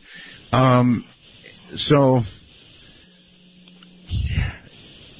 you're saying, in your book, I guess, you make a claim that there was a curse placed on New Orleans. Now, gentlemen, besides the National Weather Service, what other curse was involved? Have you been to New Orleans? I have. Yes, I have, actually. That I don't mean to disparage anybody who lives there, but that city frightens me. I mean, it absolutely terrifies me. We did research very meticulously about New Orleans, about the old legends of ghosts, and about horrible, horrible things that happened there involving people who were killed and people who were maimed and so forth, and about apparitions that were seen. But it apparently starts when you have New Orleans, don't forget, as the port of entry for the slave trade, way, way back at the early 1800s. And from that point on, that city has never known a moment's peace as far as the paranormal is concerned, as far as anything having to do with apparitional phenomena is concerned. You've got stories about when the hurricane happened there, cameramen, people from other cities, we include one in the book from San Francisco, I believe, who saw something which was an apparitional phenomena that he had never in his life expected to see or thought he would see. And why did it happen? Well, because it was a time of stress, and it was a time of terrible fright during the hurricane. And he reported it. Nobody wants to pick up these stories. There's nothing abnormal about them. It's just that the major media doesn't want to cover them unless they do it as a joke for Halloween. It's not a joke. Not a joke. Also, we just discussed Colonel Corso. There are some now, after his passing, saying that Colonel Corso was weaving a tale as well. I take it your view is contrary to that. Phil Corso, I have all the guy's records, and I became very friendly with him over the course of the writing of the book. And my impression always was that, and I have this kind of documented, that one of the things Phil did, first of all, people forget the fact that Corso's entire life was in the intelligence service. From the time he first enlisted in the Army in World War II, and he stepped forward when he said, when people asked who wants to be in the intelligence service, Corso stepped forward. So his job was always weaving tales and coming up with stories. Yes. So I think the base part of his story was always true. But he did tend to conflate. For example, I have all of his early records, all of his early manuscripts, and what would happen would be he'd be writing about someone, and I keep forgetting the names, but he'd be writing about someone who said something to a congressional committee way back when. Then that person dies. Then it's Corso who's saying something to that committee. So his memory did tend to conflate things. I know from what he gave me from General Trudeau's memoirs that there was, in fact, a project called Not Invented Here, that Arthur Trudeau, who had really earned the confidence of Senator Strom Thurmond, went to Strom Thurmond because he said, a catch of materials that were not invented here. And this was in the wake of Harry Truman's, years earlier, obviously, Harry Truman's giving the lowest common denominator from the crash at Roswell to Western Electric. All right, so let's sum this up. You think there were nuggets of truth in what Corso said, but he confabulated a bit. Yeah, because Trudeau confirmed the whole thing. Okay. I mean, he wrote in his memoirs that he went to Strom Thurmond, he had this material, it was not invented here. He said that he wanted money to develop this, and Strom Thurmond said to him, the only way the Senate would give you money to develop this technology was that if you brought it to companies that were defense contractors, so we could trust them, that were already working on this technology, and this would give them a boost, that will be your budget. And that's what Corso became responsible for, first at the Foreign Technology Desk, then as deputy director. So Corso really, when we first met at the outset, he really was the bag man for Arthur Trudeau. All right. So we've just about debunked the world. You guys claim you can give scientific rationale for the existence of ghosts. If so, what would that be, please? Go ahead, Joe. You want me to go ahead? Because they have been there for so long that you cannot call something anecdotal when it's been reported by millions of people. It fails the anecdotal test. I've had in all my life one experience with one apparition in Bonn, Germany. And anybody who says they see ghosts all the time makes me suspicious because the phenomena just doesn't work that way. The phenomena tends to be more selective. It tends to be rather discreet, and you tend to see not too many things. I saw an apparition of a nun in the Basilica in Bonn, the church in Bonn, Germany. This is several years ago. But when you look at some place like the White House, which Bill and I have written about, the haunting of the White House, or haunting of the presidents, to be specific, the title of the book, you realize that these are men and women, the first families, who have no reason to lie, in fact have more to lose than gain. So Harry Truman, who believed in none of this and called it bunk, has a page that Bill has from his diary, and the page says he hears something walking around at night on the second floor in the private quarters of the president, and it creeps him out, and he's disgusted with it, and he'll hear somebody banging on the door. He'll open the door. Nobody will be there, and it goes on and on like that. Okay. But you guys can't. But you can't use anecdotal, no matter how, no matter in what quantity, to prove to a scientist. And if you have proven to a scientist, you might give me his name, because they require repeatability, not anecdotally repeating stuff, but real repeating stuff that they can observe and test. It stops being anecdotal when there are millions and millions of these cases, and we're talking in the millions. It's a good question that you ask, but it's not anecdotal when it happens so much that, for example, the near-death experience is an analogy. When you have nobody considers a near-death experience anecdotal anymore. I don't want to be on the wrong side of this argument, because I sort of agree with these things, investigate them, look into them myself, but I'm not ready to jump to scientific evidence. That's a bar that we haven't reached. I don't care how many anecdotal stories you've got. But scientific, it misdefines science. Science is not defined properly when somebody says, well, if it doesn't meet the test of the scientific method, then it can't be. Well, there are a lot of sciences that we really cannot understand and don't understand, and that goes from earthquake predictions to meteorology to human psychology. What do? We bring a psychiatrist into the courtroom after somebody's murdered 6 people in his family. I mean, there are a number of cases that are considered scientific, a number of areas of science that simply don't fly with the scientific method, yet we consider them scientific. Call it the study of, if it makes you happy, fine. Call it the study of apparitions, I don't care, but if something is clearly there. Too many people witness it, too many similarities. You talk to somebody in Paris, you talk to somebody in Germany, in Los Angeles, in New York, wherever, in the Midwest, Chicago, they'll tell you the same thing. Gee, I saw this thing go by. Yeah, I know. I know. Me of all people, I take nothing but calls all the time. So I'm absolutely fascinated by this field of study, guys. But scientific proof, I think that bar, we just haven't made that bar yet. I don't think we said proof. I think we said evidence. Okay, evidence that amounts to science itself. Evidence that amounts to proof. But what if science itself is stacked against it? What if the whole point of science is not just repeatability and not just scientific testing, but the bar that science sets doesn't allow for things that doesn't fit into that square box of science? That's right. All right. Look, I want to let some people in on this conversation. If I don't do it, they're going to scalp me.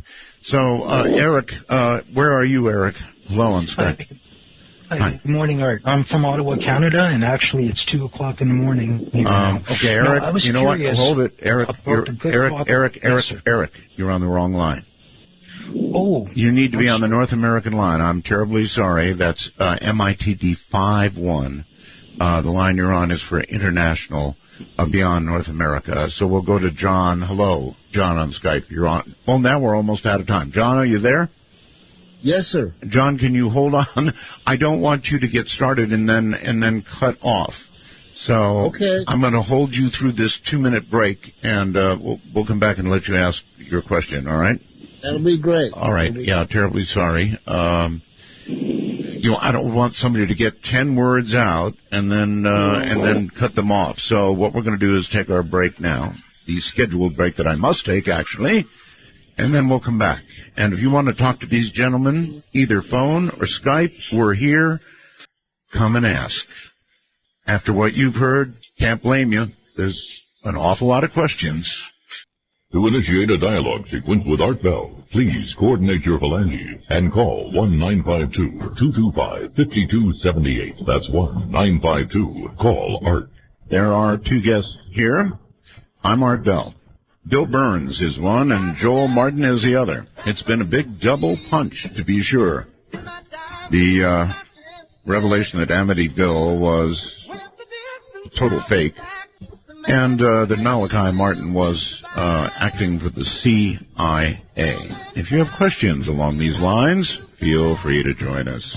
Gentlemen, you're back, and so is John. Thank you for waiting. John, fire away. Yes, sir, Art Bell. I'm about a 20-year listener to the Art Bell Show from the old days. Thank you. And I wanted to tell you that tonight is an historic night for you and for the listeners of the Art Bell Show. I would say. And I just want to know, Art Bell, when are you going to come out of the closet about your connections to the CIA? Oh, I did that years ago. People used to call me up all the time and say, you're in the CIA, and I got sick of it, so I just started saying, yep. So? Yes. Okay. All right. That was my question. The same answer, then. Thank you very much for the call, John, and take care. Yeah, after a while, it just gets annoying, and so I found that when people call up and say, Art, you're in the CIA, right? I just say, yeah, actually, I am. And then there's this just long silence on the line. They say, okay, thank you. Go away. All right, to the phones. Redondo, I think, something or another in California. Hello. Hey, Art, how's it going? I was a friend of George Lutz for the last few years of his life, and I run a website, a pretty popular website about Amityville. I got some serious questions about, some serious problems about the William Weber thing. George gave me a contract proposal that William Weber kind of made up for the book deal that they were going to do, not the Amityville Horror book deal, but this is like a book deal that Weber was planning about the murders. And the whole thing was the Lutz's tale was supposed to be the last part of the book, just kind of like a footnote in the whole murder thing. So anyways, the contract that Weber signed, that Weber dreamed up, it has a clause in there that says the Lutzes were going to take a polygraph test, and if they failed this polygraph test, they were going to lose all payments, all interest in the story. The story would, the book and everything would become totally Weber's property, and the Lutzes lose out on everything. So if this was all a fake, how would that make sense?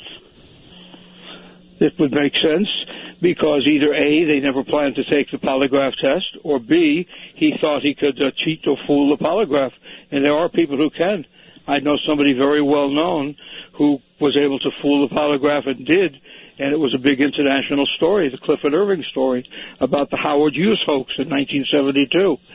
And he was able to fool the polygraph, and he told me how, by controlling his breathing, by controlling his mind, a certain self-mind control.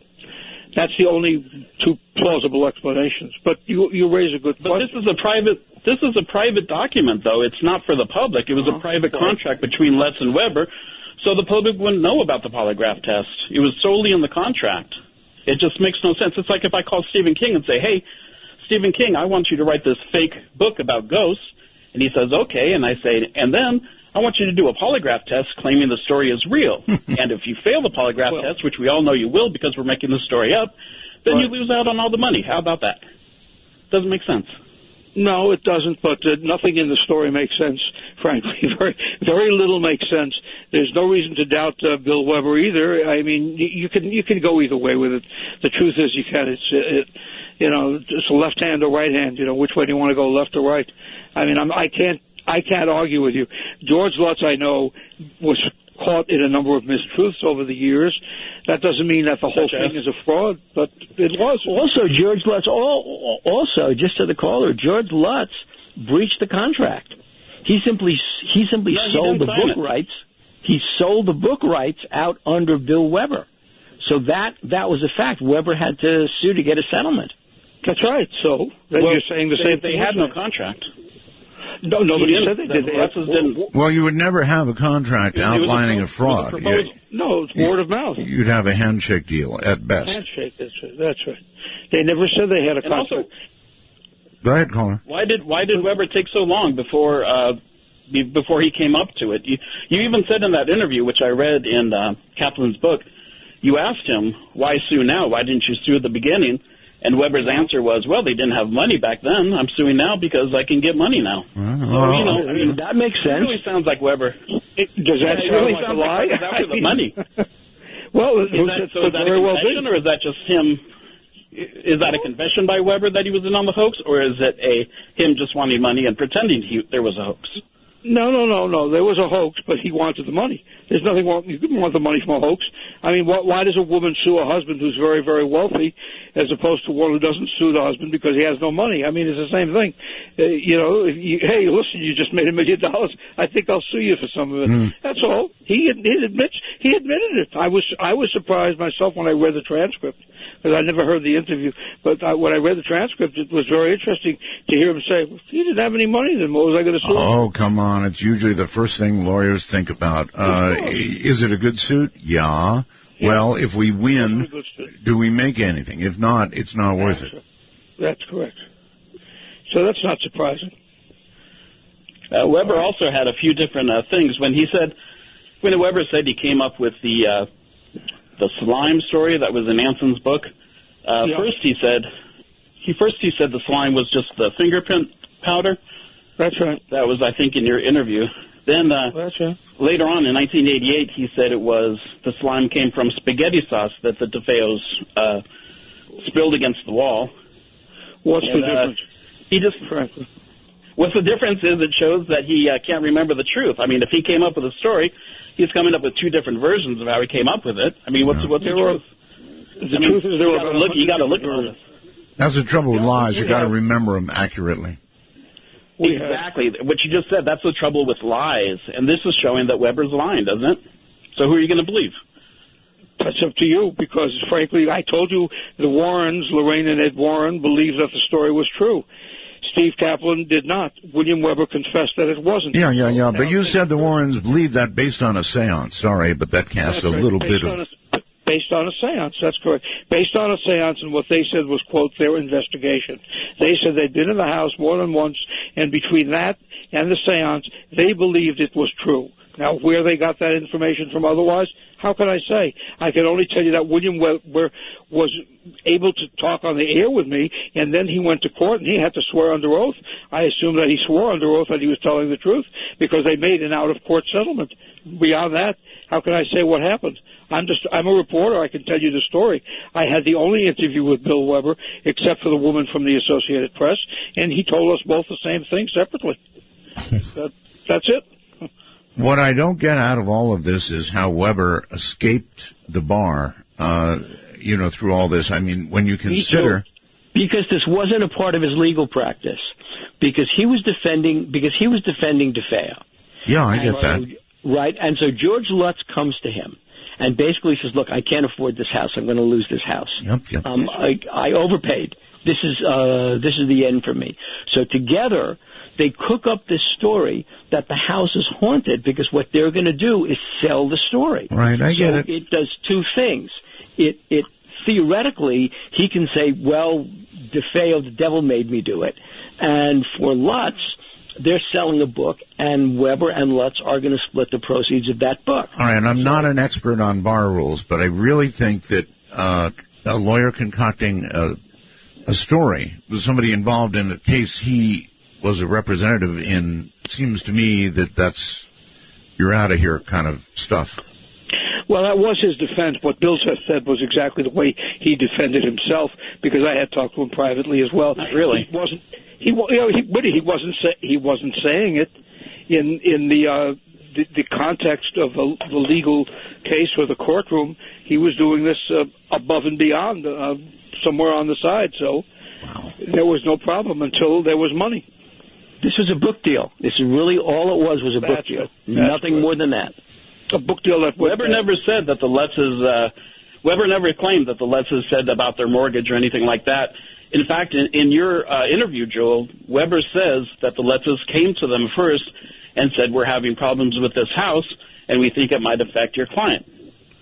So they never came to him and said, look, we can't afford the house, let's make up a good ghost story. He never said that.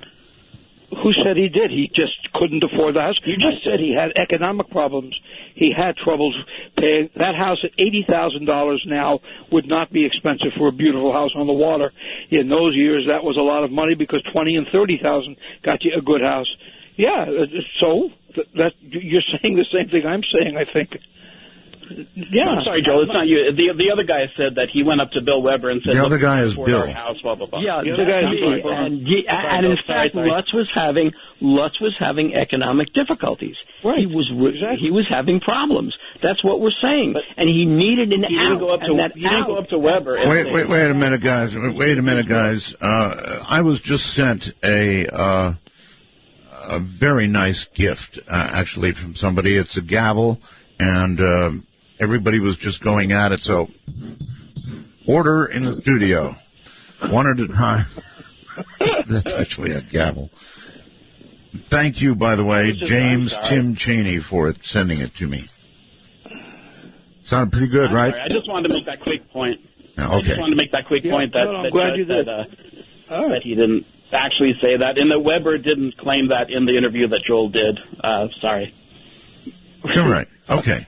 All right. We thank you for the call. Thank you for the call. Whatever the opinion. Yeah, that was a good one, actually. All right. Let's go to Skype and Eric. Hello, Eric. You're on the air. Hi, Art. I'm from Ottawa, and I was curious. You were talking about the father, how he passed away. Was he pushed, or did he fall from his library? I heard the 2 stories, and then I had to leave the room, so I never did hear the whole report. Oh, I see. Okay, good one. Actually, I don't know the answer to it, Father Malachi Martin. I heard fell down steps. Now, again, go ahead and fill him in, Joel, or Bill.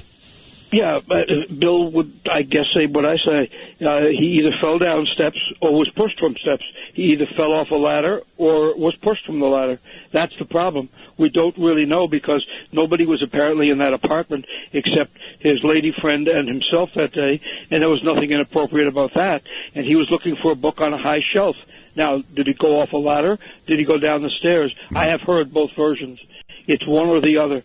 And do I believe that he was working or in league or somehow connected to the government and looking for material for them? Sure. I have no doubt about that at all. That's the other part of it. I don't question that for a moment, not after talking to him and not after the things I've researched. But as far as his death is concerned, unfortunately, we will never know. I know he is greatly missed.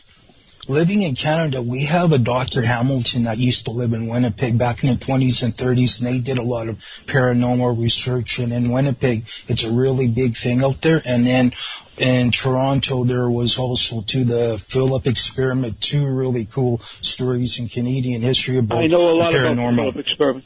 I know a lot about that. I know the man who set up the Philip experiment. I worked for him for several years until his death. Hey? Oh, well, it's a very interesting story, too. Yes, it is. That was Mr. Ben Webster, who was the creator of the Philip experiment, and it was created under the Toronto Society for Psychical Research.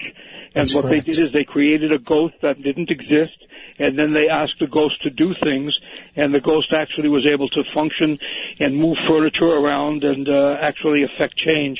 So it proved there were no such things as ghosts, except as you conjured them in your own mind. It's a very complex and fascinating story. It is, and it's very difficult to find information on the subject. One more question, Art, please. Art, do you have anything coming up with the GIS, or do you work with that society anymore? The answer is wait till the end of the week. Okay, thank you, guys. All right, see you later. Okay. All right, that was a good call. Fishing for information, nevertheless a good call. All right, so let's go again to the phones. Hello there, wherever you are, you're on the air. Hello? Going once. Going twice. You're going to miss your chance. Yes, sir. Oh, see? Yeah. So what did you do? Put us on speakerphone and walk away, right? No. I'm sorry. I had you on mute, sir. All right. So proceed. I'm calling to verify about Father Malachi Martin. Oh, my.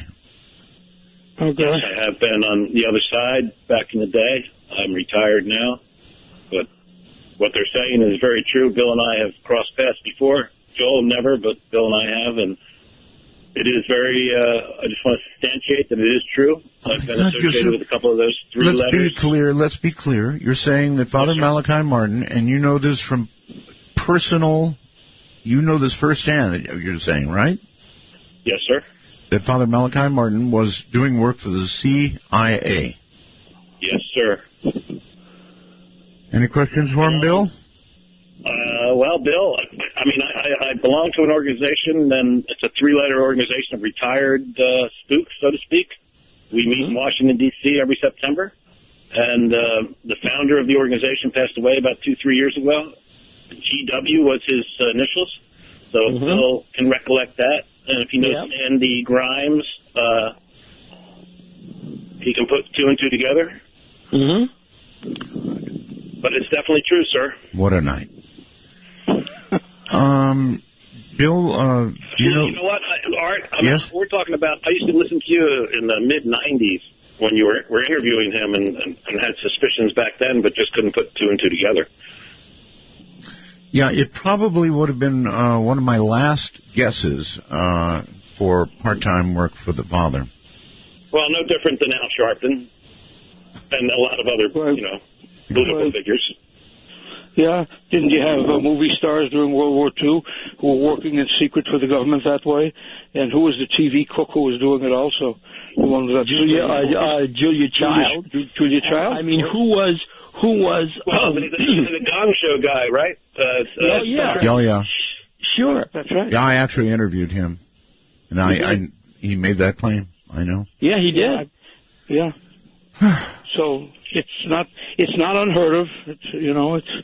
I don't even know why it should shock us anymore, but it does. Well, I have some distant relatives who were involved in the OSS back in the 40s, and which got me involved only because of my relations with them. So, one thing leads to another. It's sort of like, when you belong to a certain union, they hand down to generation. So you get passed on some stories, and you can either believe them or not believe them. But I just want to, Art, I'm just saying, I'm just one more figure. And before I get coordinated, which I'm sure they already triangulated me, I'm going to go let you guys do your thing. Thank you. All right, very much. Thank you very much for the call. Before we go to another call, this one catches my interest a little bit. You guys have both apparently researched what Edison did, and I think one of the last things he did was invent the spirit phone, right? Yeah, that's the book we're doing. That's the book that's coming out this spring 2016. That's the one we're writing now. Good. Well, I can at least touch on something that's contemporary, your new book.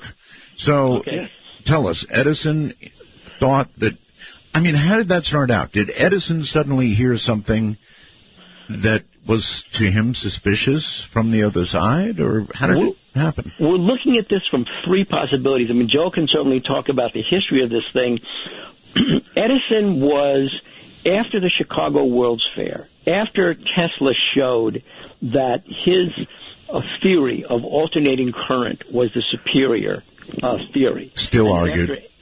Right, and then after Edison and Tesla butted heads at the outset of World War I over Tesla's plans for a robotic missile, a homing torpedo, things like that. Tesla was way ahead of his time.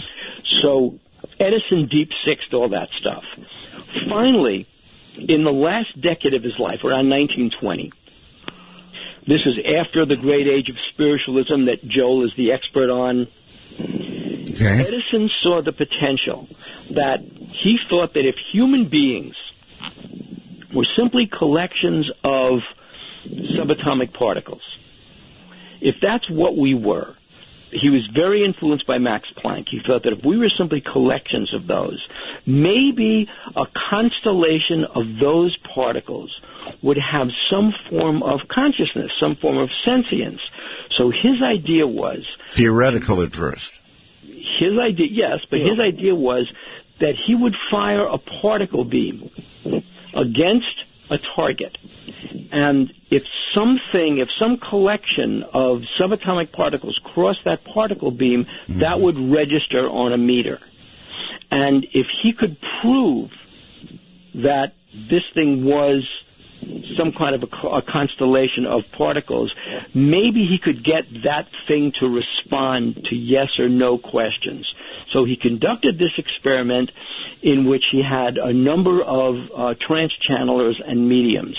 And he had this device built. We kind of have in the book, we'll have a picture of that device. Mm-hmm. He had this device built. And he basically conducted, and for Edison, who debunked this thing, Edison said this whole thing was a bunch of hooey, didn't believe it, thought the paranormal was false, yet here he is building this machine. So he conducts a seance with the idea that these channelers will bring the spirits into the room. They'd cross the particle beam. He'd get a register on the meter that would prove that we did not die. That was the experiment. That's right. And did he prove it? Nope, we don't know. Yeah. So here is something finally we don't know. All right, let's go to Silverdale, Washington on the phone. Hi. Hello. Hello. Hello, Art. Hi. I wanted to say I have one of your tapes from your one of your interviews with Malachi Martin, and it was just amazing. I cherish that tape that I've got. Listen, let me say right now that whether or not Malachi was doing work for the CIA on the side, that does not in any way lessen the spiritual man that we heard on that program. I've heard nothing that would change that yet. No, I haven't either. Right. I wasn't listening close enough, apparently, to understand. Are they saying that Malachi had someone, or that the CIA had someone else come in and give the man a shot, or that Malachi did that? No, Malachi did not do that. Malachi was not involved in any violence whatsoever. What happened was that this individual, who was tasked by this Special Access Projects group, he mentioned some of the names in that group. Again, I don't even want to go near that. And he was contracted by them to put in a bid for this particular piece of technology, this particular data source, get the guy into a hotel room, drug the guy. The guy would be bagged and driven away, and then he was to hold that particular device until someone from that special access group showed up to retrieve it. The person who showed up to retrieve it was Malachi Martin. Very interesting. That helps me a lot. I was disturbed till I made the call, because I was like, I can't let this go until I hear that again. Thank you so much. I fully understand, believe me.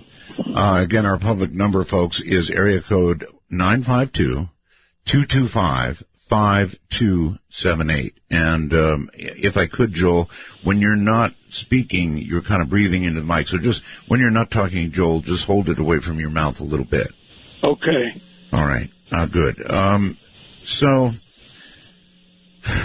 you claim, and again, this goes to your new book, and I think it's a very important question, so I want to get it out. Why is America, you say, the most haunted country on the face of the earth? Well, the United States and England both have reputations as being incredibly haunted, possibly because we're open societies, we're more democratic societies, and because we allow the kind of research that in many countries they simply keep hidden. For example, the old Soviet Union did tremendous amounts of this research, but you had some job getting it. I'm sure you interviewed those women who wrote Psychic Discoveries Behind the Iron Curtain years ago, and it was true in other countries too. It was the government that proceeded to find out what was going on. Therefore, they didn't have to do anything with it. In this country, we were able to do it on our own, meaning the people who were the parapsychologists, the psychic community, and so we were able to release whatever we were able to discover. And is there any question that the government was involved? No. I mean, there's enough evidence to do a 10-hour show on that. Bill can tell you from his perspective, and I know from what I went through. There's not a question about that part, but you just have to accept that on our honesty and faith right now. But, I mean, what can you say? Yes, of course they knew, and they didn't want to release it. So you have more information here that gets out, so to speak. It's a free and open society. It's that simple. Okay. And you have presidents from George Washington, who had this UFO sighting at Valley Forge. Actually, he had 2 sightings. You have he turns up as a ghost at the Battle of Gettysburg. Right. He berates General McClellan because he was asleep at his post when he was planning for the defense of Washington. You have Abraham Lincoln, whose ghost supposedly shows up at the White House. In Harry Truman's diary, he says he's seen the ghost of Franklin Pierce, and he hears the footsteps of Abraham Lincoln walking in the halls. Right. When Julie Nixon was on Colbert, the old Colbert show, back when it was on the Comedy Channel, I couldn't believe Julie Nixon Eisenhower, talked about ghosts in the White House. It does seem there's been a lot of talk of paranormal activity around the White House, right? Yes, it has. Yes, it has. And around the first family and even the second family. Right. If you watch the interview with Joe Biden, the vice president, if you watch the interview with Joe Biden on just this past Sunday night, I forget who interviewed him. I don't know the name of the interviewer. But he talked about how his son Bo had passed away, of course. Yes. He died of brain cancer. And he was talking about his little granddaughter. And his little granddaughter says, Grandpa, I see Daddy all the time. Now, that would not have made it onto the 60 Minutes cut. I know, because I had more hell from 60 Minutes than I care to describe years ago. But now it went on. No question asked. It's an after-death communication. You want to call it anecdotal if you're Jim Randi, fine. But nonetheless, it was there because that little girl saw something that she could not otherwise describe except her father. I'm with you, but I still say it's anecdotal. And then look at Hillary Clinton. I'm with you. I would rather believe it than not believe it, but I'm just not raising it to the level of, settled science. Well, look at the Hillary Clinton story. Look at the Hillary Clinton story. During Bill Clinton's term, Hillary asks Gene Houston, who's a channeler, to come to the White House and channel the spirit of Eleanor Roosevelt. Yeah, I heard that. A modern first lady conducting something short of a seance at the White House to channel into her the spirit of Eleanor Roosevelt. Yeah, little Trump gets hold of that. Well, we could figure out why. Here's Roosevelt, who himself was the victim of a vast conspiracy, right? There was an attempted coup in 1933. There was an assassination attempt. They hated Roosevelt, and so it was Eleanor Roosevelt who really propped up FDR. And the same thing Hillary said was happening to Bill Clinton. And so she thought that Eleanor Roosevelt, and watch in this campaign, you will see her championing a lot of Eleanor Roosevelt's ideas. That's right. And there's another story, or second part of the story Bill just told you, about the sculptress, you may know Penny, whose last name I can't remember, who we have it in the book, it's in Haunting of America, was commissioned to do a statue of Eleanor Roosevelt and could not do it. She absolutely could not couldn't figure out how to make Eleanor Roosevelt's face and how to make it look like her for a statue in the park. All right, guys. Long story short, she had a dream one night of Eleanor Roosevelt, and there it was, giving it to her, all the information she needed to make that sculpture. All right. And so it's more than one person who has had that experience. Got it. All right, we got it. Hold it. We're going to do a break. We'll be right back. If you want to join in the mayhem, national number, 952-225-5278 and or Skype. What a night. Years of broadcast. What a night. Oh, what a night. Want to take a ride? From the high desert and the great American Southwest, this is Midnight in the Desert, exclusively on the Dark Matter Digital Network. To call the show, dial 1-952-CALL-ART. That's 1-952-225-5278. Such an easy number to remember. 1-952-CALL-ART. I like it. Also, Skype, of course, either nationally or internationally. Now, coming Friday is what I call Dead Air Night. There are going to be some modifications.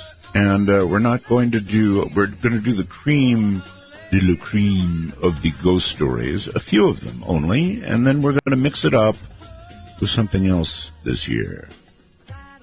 It's going to be really dead. Little tease for you based on the caller I had a little while ago. All right, so my guests now are Bill Birnes and Joel Martin, and they've been a disruptive group indeed. Let's go to Hawaii, Wailuku, Hawaii, I believe. Hello. Hi, Art. How are you? How am I? In a little shock, but otherwise okay. That's my sentiment exactly. I actually phoned to make more of a statement than a question. Sure. I think that it's a shame. It's a shame that these two gentlemen have been able to tarnish Malachi Martin's name so terribly. Well, they haven't. Wait. They have not necessarily tarnished his name at all.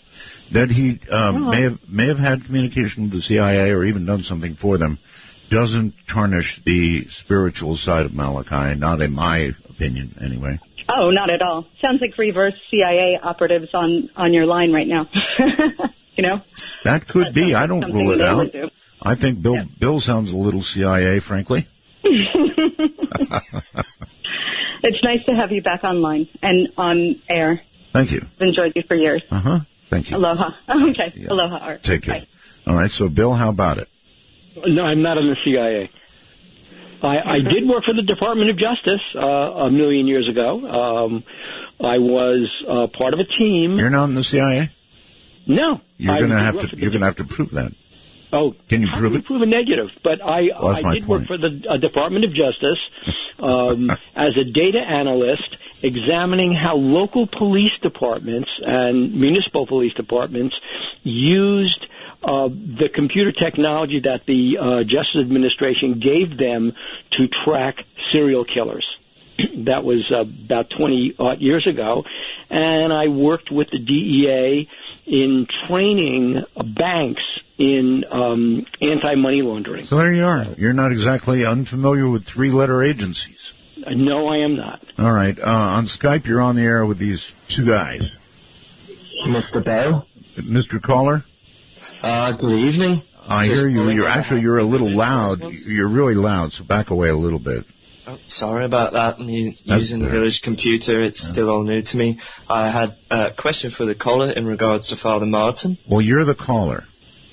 The one about the cow the other day, right? I'd rather not talk about that one just yet.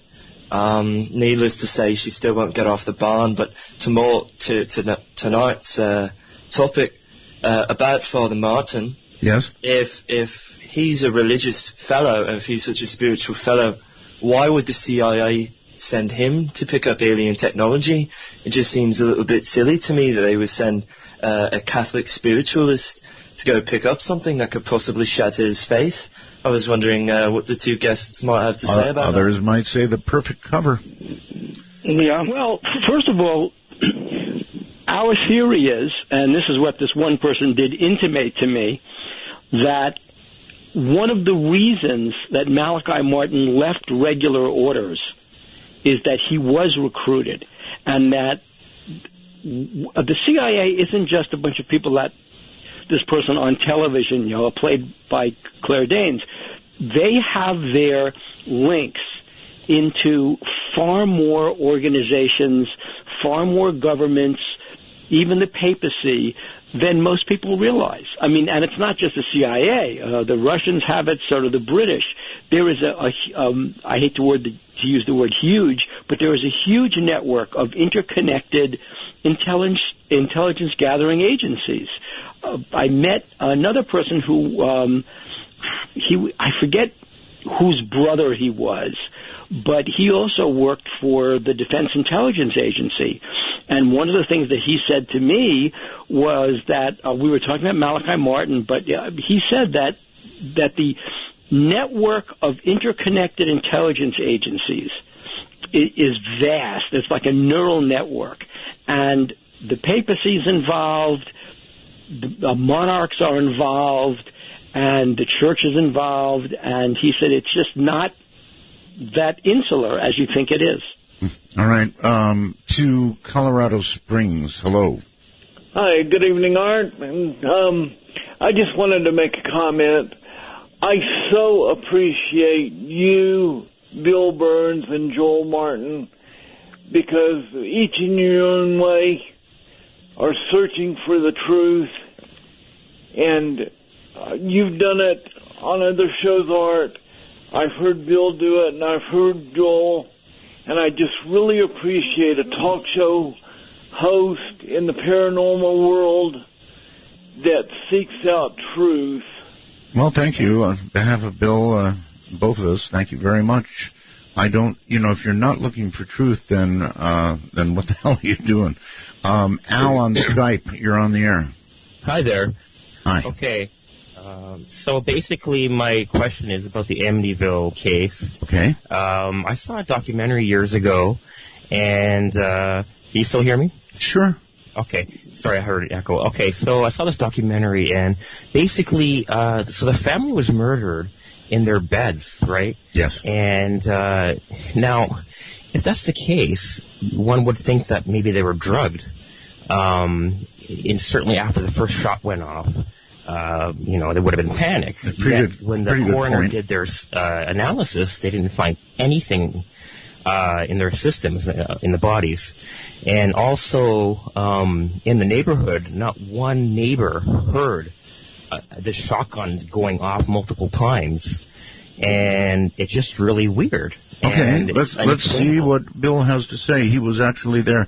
It does not make sense that you could take a shotgun into room after room after room, firing without the rest of the family getting involved and I don't know, hiding, running, something, right? Bill? Oh, Joe, how did that happen? You were there. Well, I was there. There are several answers to that. For one thing, people in the neighborhood, they did not hear a gunshot. Nobody did. No, I'm talking about in the house. No, in the house, no. The answer is that it's been one of the great mysteries about the Amityville case has been why nobody woke up and why they were all tucked away for the night and nobody was able to get up. The only possible explanation is that maybe Ronnie did not act alone because there were tests done to see if there was poison. And there has been some supposition. There's one gentleman who's written extensively about the fact that maybe Ronnie had help from his sister, and his sister didn't think he would hurt her, but that she was the last one to be killed. And so that would be a possibility. She holds a gun on the others while Ronnie kills them. So there's any number of theories, but that's a very good question, and it remains probably one of the biggest mysteries of all. I'm a heavy sleeper, but not that heavy, not even close. How come the neighbors couldn't hear anything, though? Yeah. Because the size of the house, the houses, I should say, in that neighborhood are pretty substantial, and they probably didn't hear anything because it was the middle of the night, and they weren't sure. As Art just said, if you're a heavy sleeper, you probably wouldn't be paying attention. What the neighbors did hear, the people next door, because I spoke to neighbors, they heard the DeFeo's dog, which was a hunting dog, like a bay hound, the kind that cries, it doesn't bark, like that sort of sad cry. They heard that somewhere between 3 and 3:30 in the morning. They did hear the dog, but they didn't pay much mind to it. The dog was outside in the yard.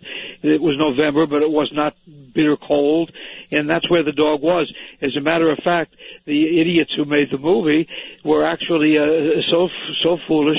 They actually, and Jay, who's also passed on, who wrote the book, Jay Anson, actually wrote the Amityville Horror, and I spoke to him about it. He said he just worked from notes from the Lutzes, but he said that he just took the information from what they said, that 3 to 3:30 in the morning there was that cry from the dog, and so that was what they put into the film and the book, that at 3:15 a.m.